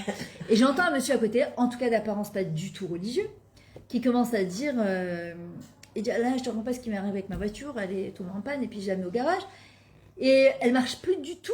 Puis alors, t'as changé ma voiture, mais tu sais quoi, Kapara, on éveille de Rosh Hashanah, mais merci mon Dieu, alors on va démarrer quelque chose de nouveau, bon. Je dis à moi que c'est bon, j'ai compris. Okay, j'ai compris, pardon, Mechila, allez, Kapara. En vrai, Akadosh Baruch Hu, il te met, si tu cherches vraiment, Asha Ikra ou Behemet, Retson ira viasé. Celui qui ouvre ses oreilles, on dit qu'il y a un avis, tous les matins, il nous souffle notre mission de vie. C'est-à-dire, c'est pas une mission parfois que à long terme. C'est parfois, c'est plein de petites missions. Ça peut être plein de petits tafkidim. Ça peut être juste, par exemple, tu vois quelqu'un en bas, elle est chargée, tu vas lui dire, t'as besoin d'aide? Et la personne dit, ah, t'es tombée à pic, on dirait ma chère qui est arrivée, allez vas-y, hop, c'est une mission de vie. T'as fait un sourire à quelqu'un. D'accord, je vais à la salle de sport par exemple, il y a une dame qui nettoie tous les jours, elle a eu ses oreillettes, qui nettoie la toile, mais c'est pas une plante. De passer et lui dire Bokertov, Todaraba Nanikayon, Todaraba chez Zenaki Avec Biscuiter. le sourire aussi. Surtout, je dirais Todaraba Nanikayon. D'accord, c'est lui dire merci. Ça peut être une mission de vie. Rentrer dans un supermarché, il y a un chômeur, il y a dans un bus, il y a un Nahag, Bokertov, ça peut être une mission de vie. D'accord, hein? Ouais, elle a raison. Que je vais vous excuser. C'est pas bonjour. C'est pas grave. C'est pas grave. C'est pas grave. Toi, tu dis. Mais c'est vrai que c'est très. Parfois, tu rentres dans des magasins. De quoi? Tous les Français qui diront bonjour, ils sont. Ouais. C'est parce qu'ils sont écrits, parce qu'ils sont dans leur routine. Ça s'intéresse à eux, ça va les réveiller. D'ailleurs, on les bouscule quand on leur dit bonjour. Ouais. Et j'ai le côté un peu arrogant, et je répète bonjour. Ah ouais. Mais des fois, c'est leur lumière, oui, des fois, ils ne répondent pas. Oui, mais moi, Pour la tête. moi je dis deuxième fois. Du sourire. C'est vrai que ça fait tellement de bien en plus que c'est gratuit. Parfois, tu rentres dans un magasin, il y a des gens qui sont jeunes, mais t'as envie de sortir tout de suite. Moi, au travail, il y a un SDF que je rencontre sur mon chemin tous les matins. Et bon, j'ai pas forcément tout le temps de monnaie, donc même quand j'ai pas de monnaie, je lui fais un grand sourire, je dis Bokertov, j'ai lié le Rayom Tov. D'accord, parce qu'il y a plusieurs manières de faire du chesed. Bah oui. Il me dit merci. Parfois c'est financièrement, parfois. Il dit pas bonjour, il passe devant nous. Ouais. C'est avec les schémas. Et d'un coup, le mec il revient, je fais bonjour. Mon gars il fait ah désolé, ouais, il a tout sauté. Parce que les gens ils sont dans leur bulle parfois. Les gens ils sont dans leur bulle. Alors, il faut savoir aussi, on reprend les filles. Alors, il faut savoir aussi que les. La récré est finie. Merci. Alors, il faut savoir que la majorité des gens, ils ont une vision très étriquée de la vie, une manière de voir la vie qui est très très étriquée. Et en vrai, c'est quoi ce qui est étriqué? C'est Mitzraim, Metzar, Tsar, c'est les trois thèses. Et Hachem, qu'est-ce qu'il nous dit? De les trois thèses, quand on appelle Akadosh Baruch Hu Min HaMetzar Karatia, Aneni Bamechavia. Hachem, il dit quand tu m'appelles Min HaMetzar de les trois thèses, où tu dis Akadosh Baruch Hu, Dai, s'il te plaît, Hachem, il faut qu'il se passe quelque chose dans ma vie. Karatia, j'ai appelé Hachem, Aneni Bamechavia. Hachem, il va me répondre en grande, en large. D'accord? Hachem, il est illimité. Hachem, il ne manque pas ni des ivogim. Hachem, il ne manque pas des bébés. Hachem, il ne manque pas de l'argent. Hachem, il ne manque rien ni de la santé. Il ne manque pas des maisons. Il ne manque pas des voitures. Quand je vois aujourd'hui combien de circulation, tu peux dire, oh là là, quel rafraîchissement. J'en veux, moi, quand j'avais à 30 ans ici, il y avait trois voitures sur le glitch. Aujourd'hui, mais quand tu vois ça, tu te dis, Yesh Shefa Baolam. Il y a du Shefa dans le monde. L'Ochaser Kloum, la Kadesh Baruch Hu, c'est pas Hachem qui nous limite. On le limite. Quand on dit je peux pas, Raphaël Vologine dit ne dis jamais je peux pas. Dis je peux tout parce qu'Hachem il peut tout. Ne dis jamais j'ai pas d'argent parce qu'on ferme. Quand on dit ah j'ai pas d'argent, comment je vais faire appeler ça? Il faut que je fasse. Non, tu dis Hachem. Mais il te donne après. Donne-moi exactement, donne-moi tout ce que j'ai besoin à Kadesh Baruch Hu pour faire ce que j'ai besoin, pour me réaliser, pour faire du chesed, etc. De dire j'ai pas le temps. On voit bien Pessah. Comment tu fais Pessah dans ton quotidien déjà qui est super surchargé? Parce que c'est Hachem qui est là. Vous croyez qu'on peut faire son Pessah tout seul, mais c'est même pas la peine de rêver. Hachem, parfois tu peux faire en une journée ce que tu vas faire en 5 jours. Et parfois tu vas faire en 10 jours ce que tu aurais fait en une demi-heure. Tout est long, tout est lent. C'est pas une question, c'est une question de bracha dans le temps. D'accord? Donc de dire à Kadesh Baruch Hu, Hachem, regarde, tu me donnes le srout de me lever tous les matins, s'il te plaît. T'as Zorli à découvrir ma mission de vie, de savoir pourquoi je suis là. Qu'est-ce que je fais là? Et en fait, quand on fait son chametz, qu'est-ce qu'on enlève? Tout ce qui est chamoutz. Il faut livdok. C'est pas qu'on enlève du pain seulement. Il faut livdok dans notre, parce que l'extériorité de notre maison reflète notre intériorité de notre maison. Be'asuli mishkan, ce que tu disais tout à l'heure, ve'shachanti betocham. Il faut faire de la place à Hachem. Maintenant, si c'est plein de poussière, de pourquoi, de comment, d'amertume, de tout ça, c'est ce qu'on mange au soir du Pessah, du maror, pour se rappeler qu'on va transformer ce maror en charoset, justement qu'on veut transformer ce amer en quelque chose de matok. C'est ce qu'on demande à Kadesh Baruch Hu. Quand on va nettoyer, on doit dire à Kadesh Baruch Hu, voilà, par exemple, il y a des pinottes de la maison qui te mettent la rasra. Là, il y a des endroits de la maison où tu te dis, oh, j'ai envie de changer, j'ai envie de truquer, je peux pas, j'ai la rasra, etc. De dire, oh, ok, très bien. Alors, au lieu de dire, oh là là, je peux pas, de dire, Hachem, j'ai besoin de changer ce meuble. j'ai besoin, s'il te plaît, qu'il se passe quelque chose dans ma vie de ça. Je sais que tu peux m'aider. Voilà, de la même manière, comment on dit la saleté en hébreu? L'ichlur. D'accord? Les lachlech, l'ichlur. D'ailleurs, Akadosh Baruch Hu nous montre bien que le lal à seder, le but, c'était pas le nettoyage, parce que le soir du seder, le vin il se renverse partout, la matzah se renverse partout, et tu dis, il y a des miettes partout, tu dis mon ménage, mon ménage. Hachem dit, mais c'est pas le but. Hein. Le but c'était de faire du seder dans ta vie, l'aile à seder. J'étais juste en train de te refaire du seder dans ta vie à travers ton ménage de Pessah. Tu es en train de regarder dans l'intériorité de ta maison, justement, qu'est-ce qui va et qu'est-ce qui va pas. Par contre, il y a des fois, on a peur de se rencontrer, on a peur d'écouter ce qui se passe à l'intérieur. Parfois de la colère, de la frustration, de la jalousie. Tu sais, les bonnes femmes là sur Facebook, la veille de Pessah, qui te dit « Ah, je suis Kinani Riami, je suis en train de faire mes emplettes. Qui c'est qui me rejoint ?» Ta cuisine, on a partout là. Tu sais pas par où tu vas commencer, t'as même pas le temps de te faire les ongles. Tu dis « Mon Dieu, mais qu'est-ce qui… » On regarde pas ça. C'est de dire « Ok, c'est moi, Mama Kamazé, Kacheli. Je suis pas peut-être organisée, j'ai peut-être pas assez d'aide. » De demander à Hachem aussi « Aide-moi s'il te plaît. Envoie-moi de l'aide à Kadosh Baruch Hu, je sais que tu peux m'aider. » Maintenant, les gens, quand ils ont une vision étriquée, Mitzrayim, ils ne peuvent pas sortir d'Égypte. Il n'y a qu'un cinquième du peuple qui est sorti. Et la Géoula finale, il n'y aura qu'un cinquantième qui sortira. Ne sortira de cette galoute que celui qui dit à Hachem, il faut qu'il se passe quelque chose. Je veux faire partie de cette Géoula. Je veux faire partie du processus de la Géoula. Je veux être ton associé dans le processus de la Géoula. Il n'y a qu'un cinquantième du Ham Israël. Les autres, exactement, ils ont préféré rester en Égypte avec la Rasra, avec Paro qui m'a mis Slahem, qui leur ajoute encore sur des tâches, que d'aller dans un endroit inconnu. Mais il n'y a pas le choix. C'est incontournable, celui qui veut faire un changement dans sa vie, de passer par une période qu'on appelle passage à vide. C'est obligatoire. Quand même un bébé, quand il sort du ventre, il y a deux traumatismes chez l'enfant. La Neshama qui descend dans le ventre et la Neshama qui sort du ventre parce qu'il doit apprendre. C'est la galoute et la Géoula. Il est dans le ventre de sa mère, il sort, il doit apprendre à respirer, à manger, à vivre, à regarder. D'accord? Et en fait, ce tinoc-là, t'as mal au dos, Cathy? Ouais. Ce tinoc-là, en fait, c'est les mêmes choses que Tikkun. Il vient réparer quelque chose là. Il est venu apporter, il a une mission de vie dans ce monde, d'accord? Et en vrai, c'est ce qu'on doit se dire, c'est ce qu'on doit demander à Kadosh Baruch Hu, l'El Seder.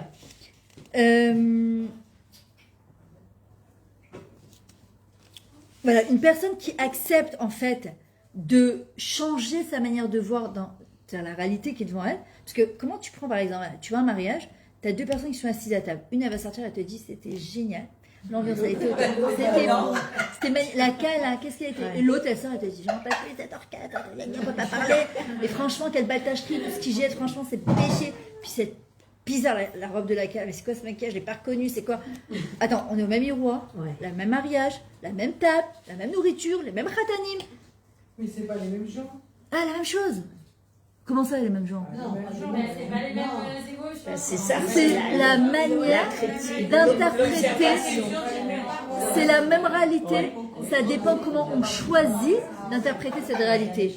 La manière dont on choisit d'interpréter une réalité, c'est ça qui va faire que notre émotion et notre réaction va être en conséquence. Et ce qu'on appelle la parshanout, l'interprétation, c'est comme parachat à Shavuot.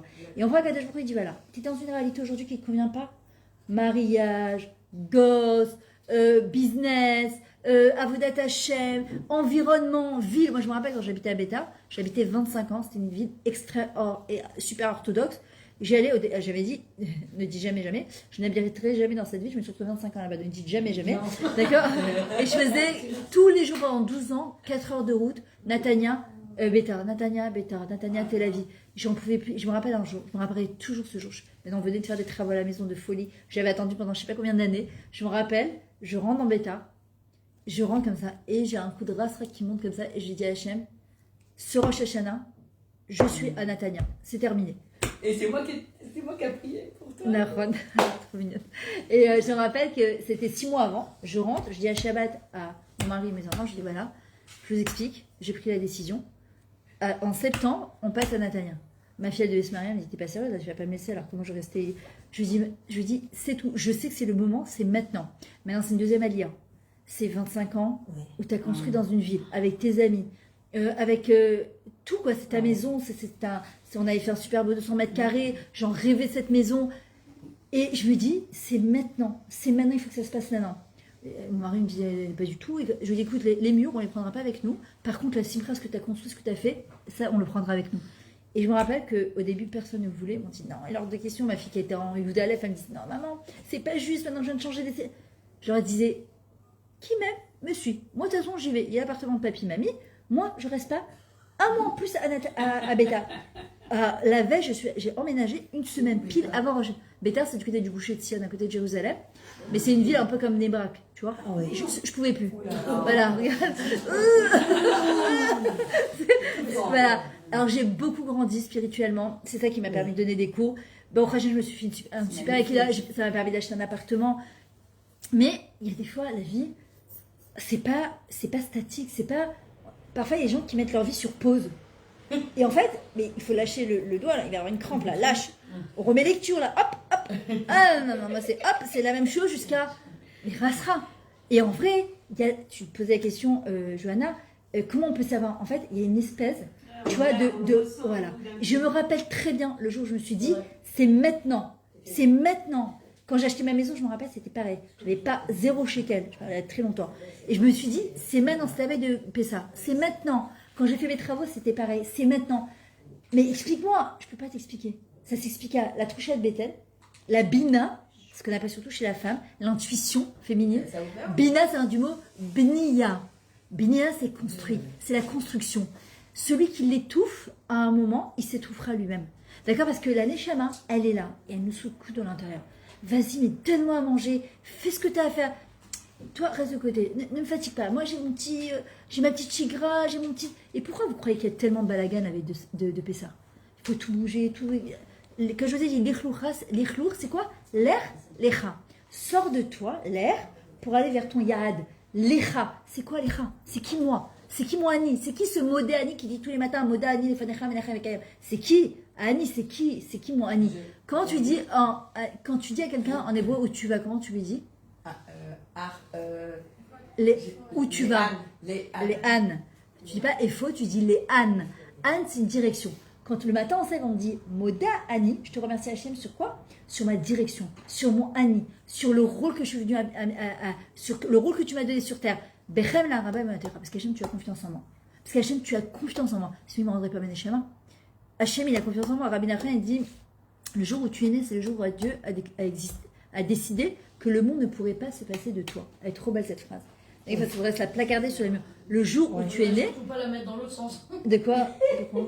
Bah, dans l'autre sens, le jour où tu meurs, c'est que Hacham n'a plus besoin de toi. Ah, laisse. Il a besoin de toi dans l'autre monde. C'est exactement. Si, c'est que. C'est vrai, dans un meilleur monde. C'est qu'il veut récupérer. Réaliser ta mission. Ouais. Non, c'est pour réaliser une mission. Il veut récupérer ta neshama parce que elle n'a pas la tienne des intachins, ça m'entend. Il veut récupérer la neshama de la personne parce que en fait la neshama c'est qu'un prose d'or, c'est qu'un couloir, c'est qu'un monde passager justement. Et une fois que la neshama elle s'est accomplie, elle s'est réalisée, ce monde franchement c'est un monde de peur, de stress, le monde, l'olam aemet, l'olam shikuloto.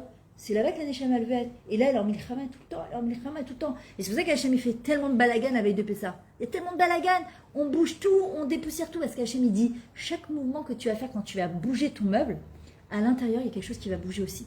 Tu vas dire à Hachem, où c'est que ça bouge là? Parfois tu as des tiroirs, tu regardes, tu dis de quoi? Ouais. Comment ça dit en hébreu un mouvement? Noua. J'arrive à dire une noua. La noua, la nia. D'accord? Comment on dit un moteur en hébreu? Manoa. Et comment on dit un empêchement? Menia. C'est-à-dire que plus l'empêchement et le manoa il est grand, plus ma mission de vie elle est grande, plus l'empêchement il est grand et plus il va falloir faire des grands mouvements. À un moment il va falloir faire quelque chose, déclencher quelque chose de grand.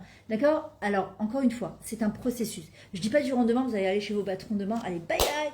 J'étais en cours hier, elle a dit je n'aime pas mon boulot. Non, on a des obligations, on a des loyers à payer, on a des trucs à faire. Mais par contre Hachem il dit la Géoula, elle se prépare. C'est comme l'accouchement.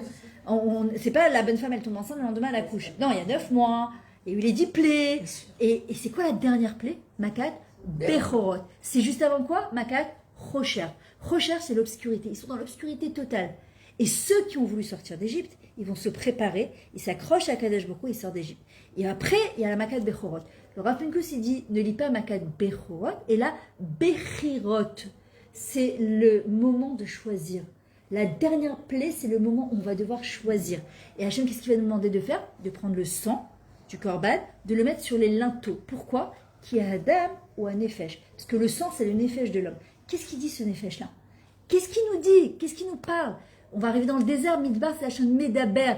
Il y a une voix à l'intérieur de nous qui nous parle. Dans le vide, dans le passage à vide, il n'y a rien à faire. On est obligé de se rencontrer soi-même. Les gens, ils crèvent de peur de se rencontrer soi-même. Ils ne veulent pas se rencontrer soi-même. Et en vrai, on doit se dire, est-ce que je suis quelqu'un de fréquentable? Est-ce que je suis quelqu'un de qui? Si je ne veux pas me rencontrer, c'est peut-être que j'ai un problème. D'accord? Est-ce que je suis désagréable? Est-ce que je gronde tout le temps? Mais si je pense que je suis quelqu'un de bien, mais il ne faut pas avoir peur de se rencontrer, au contraire. Et en vrai, qu'est-ce qu'il va demander à Kadesh Brou? Prends le korban, c'est quoi le korban Pessah, et attache-le. Pourquoi? C'est quoi le korban? Les étaux, dans les étaux. La victimisation. Je suis pas née avec une cuillère en or dans la bouche. Ouais, mais elle est née, elle a grandi dans le 16e. Et moi, j'ai grandi à Garges-les-Gonesse, je sais pas quoi, là, à Sarcelles. Regarde ma vie. À quoi là? Hein? Non, mon mari, les Sarcelles. En tout cas. Moi, je suis crétin et tu vois pas. Wow. Non, je rigole. Non, style la cité. Moi j'adore, mon père je le repère 10 fois. Non, mais c'est parce que tu sais, c'est la cité quoi. Là-bas, je sais. Et nous aussi, on est non, mais attention, c'est moi j'ai des crétins, j'étais trimée aussi, hein. Mais enfin, on est quand même bien à l'intérieur, hein, il faut le dire. Et la terre qui nous a accueillis. exactement. La France, Ah, mais Mamie l'Égypte, on n'a pas le droit de cracher dessus. Bien sûr. On est devenu grâce à la France qu'on est aujourd'hui. Nahon. Ah, mais combien? Je suis d'accord avec toi. On est venu avec une. Non, on est venu avec une culture française. On est venu. Il faut le remercier parce qu'on aurait pu être en Roumanie. Donc on a eu un en Sibérie. Et oui, on a eu un exil extraordinaire parce qu'on a une belle vie en France. J'en parlais encore. Directement en Israël. Oui, mais c'est non. Alors, en fait, le fait de douter, c'est créer une fissure dans l'image que l'on a de la réalité. Se permettre de douter, c'est créer... J'ai une réalité, en fait, elle est statique, elle est comme ça. Enfin, c'est comme ça et pas autrement. Douter, c'est accepter, en fait, de faire une faille à ce que j'ai l'habitude. C'est ce qu'on appelle les hergelim. C'est quoi un hergel? C'est une habitude. Le mot hergel, ça vient du mot aussi régel. C'est quoi le régel? Le pied. C'est ce qui nous tire vers le bas. Or, Yaakov, quand il s'est battu avec l'ange, il était appelé Yaakov. Et avant de partir, il a dit à son ange, en fait c'était son Yetzirah, il lui a dit, tu pars pas sans faire une bracha. Tu pars pas sans faire une bracha. Et qu'est-ce qu'il lui a dit l'ange? Il lui a dit, à partir de maintenant, tu t'appelleras plus Yaakov, Tachon Aikev, et là, Israël. C'est quoi Israël? Yachar El. Yachar El. Israël, c'est Shir El. C'est transformer ses challenges de vie en chanson pour Akadosh Baruch Hu. C'est transformer sa vie en chanson. Comment David Ameller? Il a eu tellement de malheurs, 28 ans de cauchemar. Du jour au lendemain, il devient Melech d'Alimir Rebecca, mais c'est pas terminé. Comment? Il y a 10 personnes qui ont écrit Télim. David Ameller, il va être choisi pour dire que c'est Naïm Zmirot Israël. C'est lui, ce nom de David, les Télim de David Ameller. Ok, pas lui. Il y a Avraham Avinu qui a écrit, les Korach qui ont écrit, Esther Malka, elle a écrit, Avraham Avinu, il a écrit. Il n'y a pas que David, voilà, Moshe, il n'y a pas que David qui a écrit. Mais on a choisi David. Pourquoi? Parce qu'on aurait pu appeler, vous vous rappelez le livre Les Malheurs de Sophie, je ne sais pas si vous vous rappelez ce livre à l'école, d'accord, on aurait pu appeler Les Malheurs de David sans aucun problème. Il a su prendre tous ces problèmes, David, et les a transformés en Tehilim. En Tehilim. David Melech Israël, Chai Vekayam. Et Hachem, c'est ce qu'il nous demande. Sois Chai Vekayam, c'est-à-dire vivante, existante à tout jamais. Laisse ta trace derrière toi. Quand j'ai voulu écrire mon livre, je me rappelle, j'ai mis 7 ans. J'ai arrêté, j'ai repris, j'ai arrêté, j'ai repris. Et je me disais, laisse tomber, qu'est-ce que c'est apporter encore un livre de plus dans une sifria? Qu'est-ce qu'ils ont à faire, machin, les gens de ma vie? Et un jour, j'étais sur Torah Box, j'ai enregistré plusieurs vidéos. Et puis à un moment, je ne sais pas qu'est-ce qui m'a appris, Mina Chamel. J'ai raconté un peu un court passage de un quart d'heure de comment je suis arrivée à donner des cours. J'ai eu des retours sur ça, mais incroyable. Mais c'était du non-stop. Vous m'avez touché, je m'identifiais, nana. Et là, je me suis dit, Myriam, si un quart d'heure de vidéo, t'as touché tellement de gens, écris ton livre. Si ça peut changer la vie d'une personne, Zaya Chavé. Oui. Alors parfois, on dit, ouais, mais qu'est-ce que ça va faire? Qu'est-ce que je vais changer au monde? Si tu peux changer la vie d'une personne, Mishemetsil, Nefesh Beisraël, Kilou, Isil, Olam Umlo. Celui qui a sauvé une personne en Israël, la Nefesh d'une personne, qui lui a redonné la chaïa de la vie, c'est comme si qu'il avait sauvé un monde entier. Pourquoi? Parce que cette personne-là, quand elle va retrouver son sourire et qu'elle va retrouver de l'espoir, qu'est-ce qu'elle va faire? Elle va devenir. Et donc, c'est des générations à venir qui vont exister grâce à ça. Juste un truc que tu t'es dit, j'ai mis 7 ans pour l'écrire, j'ai arrêté, j'ai perdu mon fichier, j'ai retrouvé mon fichier, j'ai perdu mon ordinateur dans un Uber noir avec un chauffeur triangulaire, nanana, et j'ai retrouvé après le lendemain Bénès, j'étais à Rachelimenou, j'ai écrit pendant 7 heures, j'attendais que ma fille reçoive le piton de l'armée. Une fois qu'elle le reçoit, tout s'efface, tout ce que j'avais écrit pendant 7 heures. Après j'ai dit à Cham, regarde, tu sais quoi, on va faire un deal. Si tu veux pas que j'écrive ce livre, tu me dis, j'ai pas envie de perdre du temps. Si tu veux que je l'écrive, alors vas-y. J'ai retrouvé mes fichiers, mais ça a duré. Et un jour, j'ai décidé, c'était pendant le Covid, que je terminais mon livre. Je suis rentrée dans mon bureau pendant une semaine et je l'ai, au Hachem, grâce à Sarah Bichid, elle m'a motivée, j'ai terminé. Le deuxième qui était en cours, j'étais à 120 pages. Et arrivé à Hanouka, le 5e jour de Hanouka, j'ai écrit, j'ai dit à mon mari, cette fois, c'est toi qui me fais la préface. Il me dit, ouais, t'inquiète, etc. Je finis de dire ça, mon fichier. J'ai pris 2 spécialistes, ils m'ont dit, écoutez, il ne reste rien. Je lui ai dit, mais c'est pas possible. Ouais, je dis, mais c'est pas possible. Elle dit, rien. Mais en plus, Hanouka, c'est la fête où je fais le Dov. Et là, je me dis, ok, j'ai demandé, j'ai dit, je vais essayer. La dernière fois, ça m'est arrivé, mais ils ont retrouvé. Elle m'a dit, écoutez, c'est comme si vous n'avez jamais rien écrit. Rien. J'ai fouillé, j'ai des codes pour rentrer dans les trucs. J'ai pris mes rêves de spécialistes. Rien. Ils m'ont dit, rien. Il reste rien. Et là, je me suis dit, ce livre-là, il ne devait pas sortir. Parce que je l'ai écrit à un moment où j'étais pas très bien, en fait. Et tu fais passer des énergies. Et je me suis dit, c'est pas ça qu'Hachem, il voulait que tu fasses passer comme message. Donc après, j'ai recommencé à écrire. Et ma copine, elle me dit, mais t'écris quoi? Je lui dis, je sais pas.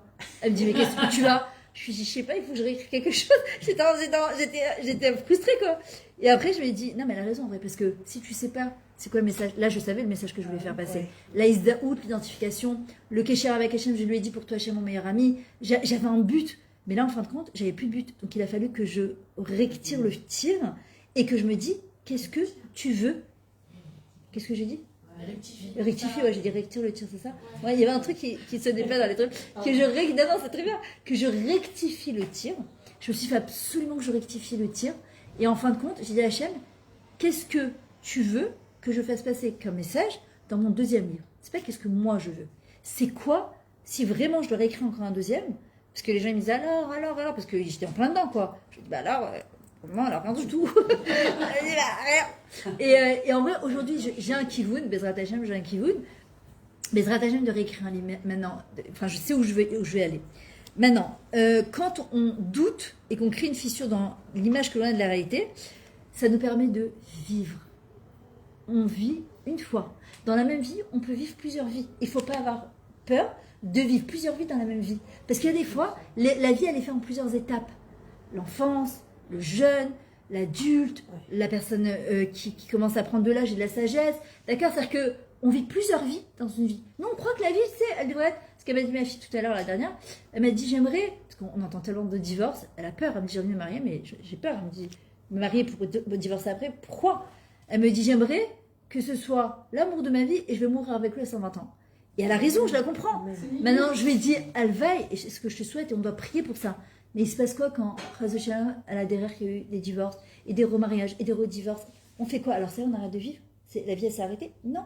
Parfois, on fait des choix qu'on sait qu'ils sont pas bons, et qu'on n'a pas écouté.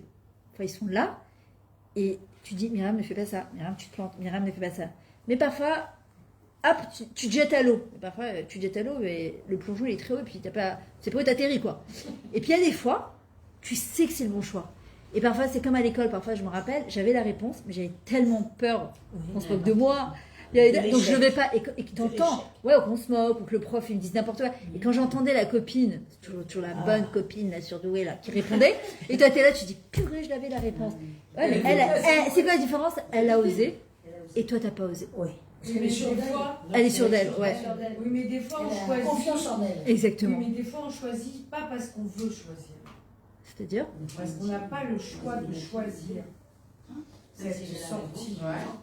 Oui, alors parfois, Parce oui. que des fois, tu vis dans un endroit qui t'aime pas ton endroit, entouré d'Arabes et de Noirs, ouais. et tu vois devant toi un petit feu qui est très sympathique, et tu te dis, bah, grâce à Dieu, ça va être ma route sortie. Ouais.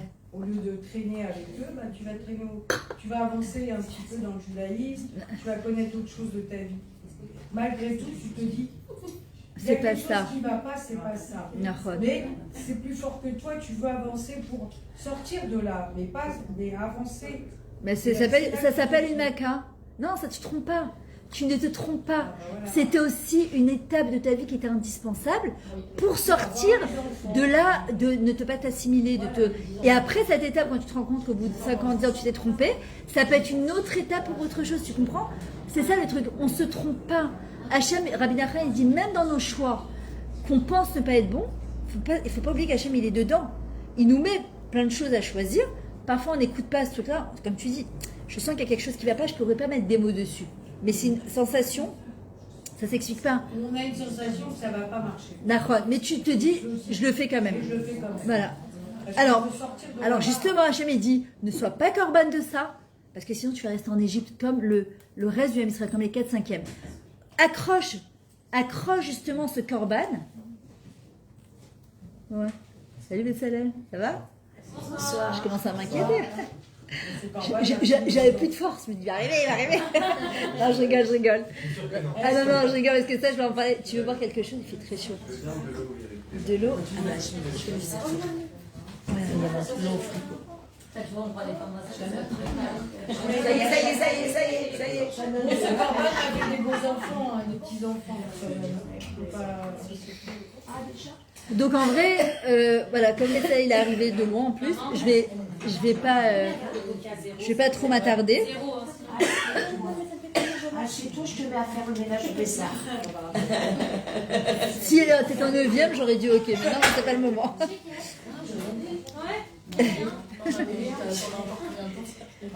Maintenant, quand on a un doute, le but c'est pas de tout rejeter.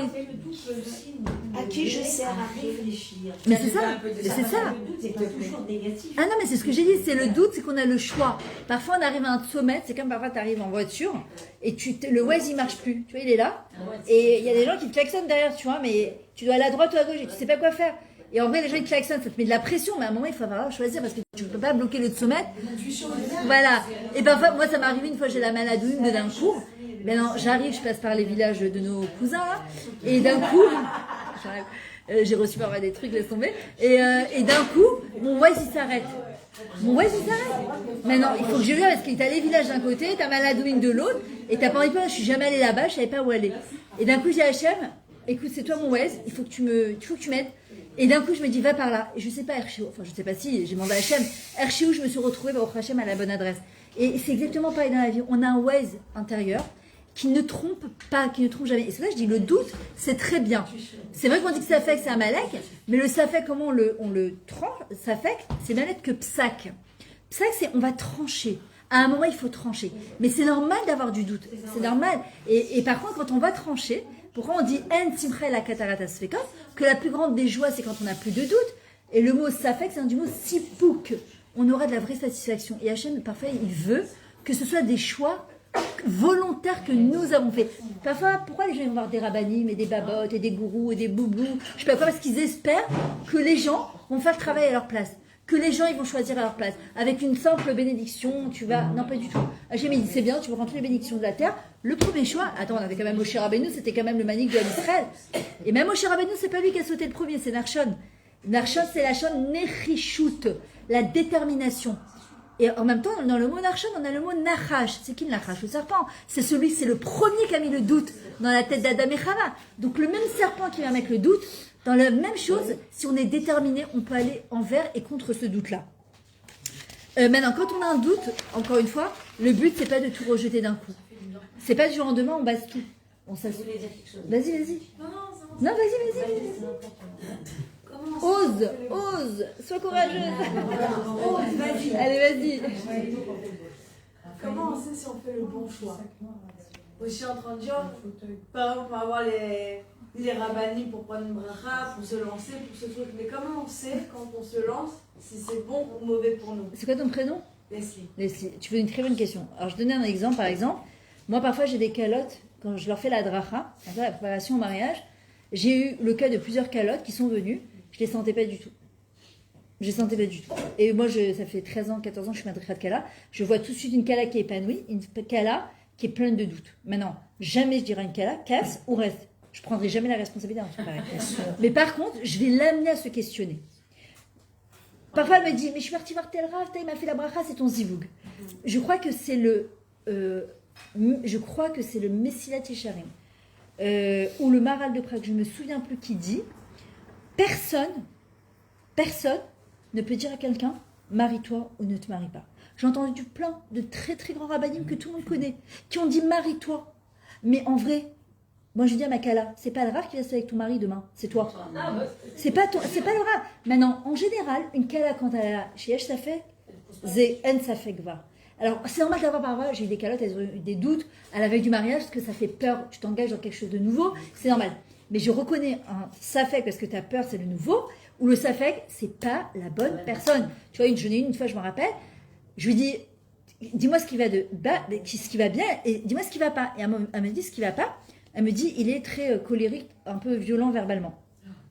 J'ai rien dit. Non, elle vient d'une famille très, tu sais, gentille comme ça et tout ça. Et lui, une histoire, mais abracadabra. Je sais pas d'où elle l'a sorti, mais bon, sachez pas. Ah, mais vraiment, tu te dis, il est sorti de je sais pas où, de nulle part. Et à un moment, je lui dis, et s'il reste comme ça toute sa vie, comme il est? La première phrase qui est sortie, elle m'a dit, ah, c'est mort. Je lui dis, ah, pourquoi c'est mort? Elle me dit, ah, mais pas du tout, moi je peux pas rester. Et je lui dis, et alors c'est quoi ton processus? Elle me dit, bien, mon processus, c'est qu'il va changer. Je vais le faire changer. Je lui dis, regarde, ce qui est mort, c'est que si tu crois te marier en pensant le faire changer, c'est mort d'or. Peut-être qu'il va changer s'il le veut. Peut-être ça va prendre un mois, peut-être ça va prendre un an, ça peut prendre 15 ans. On dit que pour changer une mida, il faut une vie entière. Donc, et ben ça, elle a fini par casser. Ça m'a fait beaucoup de peine, mais parce que c'était 2 semaines avant son mariage. Hein? Non, c'est pas marié, ça. Mais heureusement, parce que c'était... Et après, quand elle a cassé, et il a dévoilé son harcèlement, violence, menace. Tu vois, alors je me dis, tu te rends compte? Et en vrai, ça ne trompe pas. Même quand tu vas dans un business, l'homme échané, un mariage, comment il y a des gens qui me disent, je suis avec quelqu'un, mais je sais pas, il y a quelque chose qui me dérange. Finaf Saka. T'as un safek? On fait un sec. Finaf Saka. Prends du recul. Regarde qu'est-ce qui te dérange. Regarde qu'est-ce que tu aimes. Note tous les jours. Par exemple, si c'est un boulot. Et tu veux changer ton travail, regarde tous les jours, fais ton bilan. Qu'est-ce que t'aimes, qu'est-ce que t'aimes pas, qu'est-ce qui te plaît, qu'est-ce qui te plaît pas. À un moment, tu auras ta réponse. Il y a quelque chose ici, en fait, il faut dégager. C'est ça le khametz qu'on enlève. Tu vois, à l'intérieur de sa trouchette bétail, qu'on n'a pas l'habitude de l'écouter, il faut absolument enlever ce lichlour pour faire un vrai lechlecha. On est plein de poussière à l'intérieur parce qu'on a la peur du regard de l'autre. Le qu'en dira-t-on? Qu'est-ce que papa dit? Qu'est-ce que maman dit? Qu'est-ce que les copines vont dire? Qu'est-ce que la société elle va dire? Et Hachem il dit, et toi? Et Hachem, il a dit à Abraham, laisse ton père, laisse ta terre, laisse ton éducation. Lecha. Pourquoi? Non, je te dis pas de quitter ton père et ta mère. Non. Non, j'ai compris comme ça, mais vous venez de dire qu'on doit tout laisser pour partir, mais on ne peut pas tout laisser. Non, mais que c'est l'éducation. Non, tu dois te servir de ton éducation. Tu dois te servir de ton éducation. Ce que j'ai une Kala, prends ce qu'il y a de bien chez ton père et ta mère. Est-ce que c'est un exemple de couple? Qu'est-ce que tu as? Moi, souvent, les Kalottes, elles disent, je ne referai pas l'exemple de mes parents. Qu'est-ce que tu ferais pas dans l'exemple de tes parents? Et qu'est-ce que oui, tu referais? D'accord? Évidemment, on te dit, Azav atavi v'atimo v'dabek b'ishto v'ubasa echad. Laisse les choses qui vont pas les kadem au tard. Il y a des choses dans l'éducation. L'histoire de tes parents, c'est l'histoire de tes parents. C'est leur Sipurhaïm. Toi, tu vas créer ton Sipurhaïm. Et à Rosh Hashanah, c'est ce qu'Hachem nous fait. Il nous donne un livre avec 365 pages blanches. Et il dit maintenant, alors les gens, qu'est-ce qu'ils disent? Ah bah Rosh Hashanah, ça a déjà été scellé. Mais toi, tu sais ce qu'il a été scellé? Bon, on était en haut là, au moment de Rosh Hashanah, qu'Hachem a dit, ça va se passer comme ça. Le seul moyen de le savoir, c'est d'attendre Rosh Hashanah. Exactement, mais entre-temps, il faut être actif, on va pas être passif. Elle a raison. Alors en vrai, c'est quoi? C'est que dans le livre de 365, Hachem, il dit, tu es libre, tous les jours, d'écrire ce que tu veux dans ce livre-là.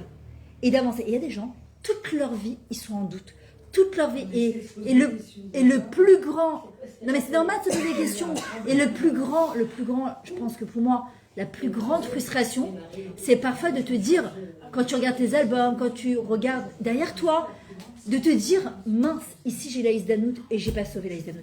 Ici j'ai eu l'opportunité et je l'ai pas fait. Là j'aurais pu faire quelque chose et je suis passée à côté. Et là, Hachem il dit, ok, mais je t'offre encore un jour et encore un jour. Admatai, tu vas dire, mince, je suis passée à côté de ma vie à un moment. Et c'est tous les liens de Pessah, c'est de se dire, à partir de maintenant, je reprends ma vie en main. C'est le moment de sortir d'Égypte, d'arriver vers la vraie Géoula. Et la différence entre la Gola et la Géoula, c'est le Aleph. Je vais rentrer Hachem dans ma vie, je vais lui demander pourquoi je suis là, c'est quoi ma vraie mission de vie, de quelle manière je suis venue éclairer ce monde, qu'est-ce que je dois apporter, de demander à Kadosh Baruch Hu, et je vous assure qu'il vous répondra. En davar kazeh Hachem krao bemet retson yirav yaseh. Hachem, il répond à celui qui veut vraiment savoir. Celui qui dit non, mais j'ai demandé, j'ai pas trouvé. Parfois ça prend du temps. Et Hachem, il ne nous récompensera pas sur le résultat. Sur toutes les fois, on a demandé, on a essayé, et qu'on a tenté au moins. On a au moins tenté. Il y a des gens qui tentent même pas. Il y a des gens qui tentent même pas. Mais d'arriver à 120 ans et de se dire, waouh, je suis passé à côté de ma vie, mais ça c'est la pire des choses. Ou bien de se dire à 120 ans, waouh, j'ai tout essayé, j'ai fait du mieux que je peux, et je peux partir tranquille de ce monde. L'héritage que je vais laisser à mes enfants, un exemple de vie, d'accord, de dire il n'y a pas d'âge pour changer, il n'y a pas d'âge pour devenir. Qu'on ait 20 ans, 30 ans, 50 ans, 80 ans, il y a des gens qui ont fait des exploits à 80 ans et 90 ans. Et on est toutes invités à le faire. Alors, avant de laisser justement la parole à Betzalel, Bezrat Hashem, d'abord Elisheva et Sarah. Sarah et Elisheva plutôt. On a eu un truc. Qu'est-ce qu'il y a? Tu vois? Que d'abord, tu vois? Bezrat Hashem, Kadosh Baruch Hu, il protège Shulam Israël, il faut regarder la simcha. La simcha, c'est des messages qui passent, on ne sait pas s'ils sont vrais ou pas vrais. Arrête de regarder ça, arrête. Alors déjà, Sarah et Elisheva et Sarah, oh Sarah, je m'embrouille. Les Hashem, d'abord que vous avez que de la bracha dans votre maison. Et cette année, tu accompagnes ta fille sous la choupa. Tes filles. Les Hashem, que tu aies une bonne santé, sourire, que vous réalisez vos projets. Les Hashem, voilà, comme tu as donné le srout, pas seulement aux femmes qui sont présentes, sur YouTube et Internet, c'est diffusé par milliers de personnes, que ce soit votre srout Bezrat Hashem, à la veille de la Géoula, qu'on soit tous associés dans le projet de la Géoula Bezrat Hashem.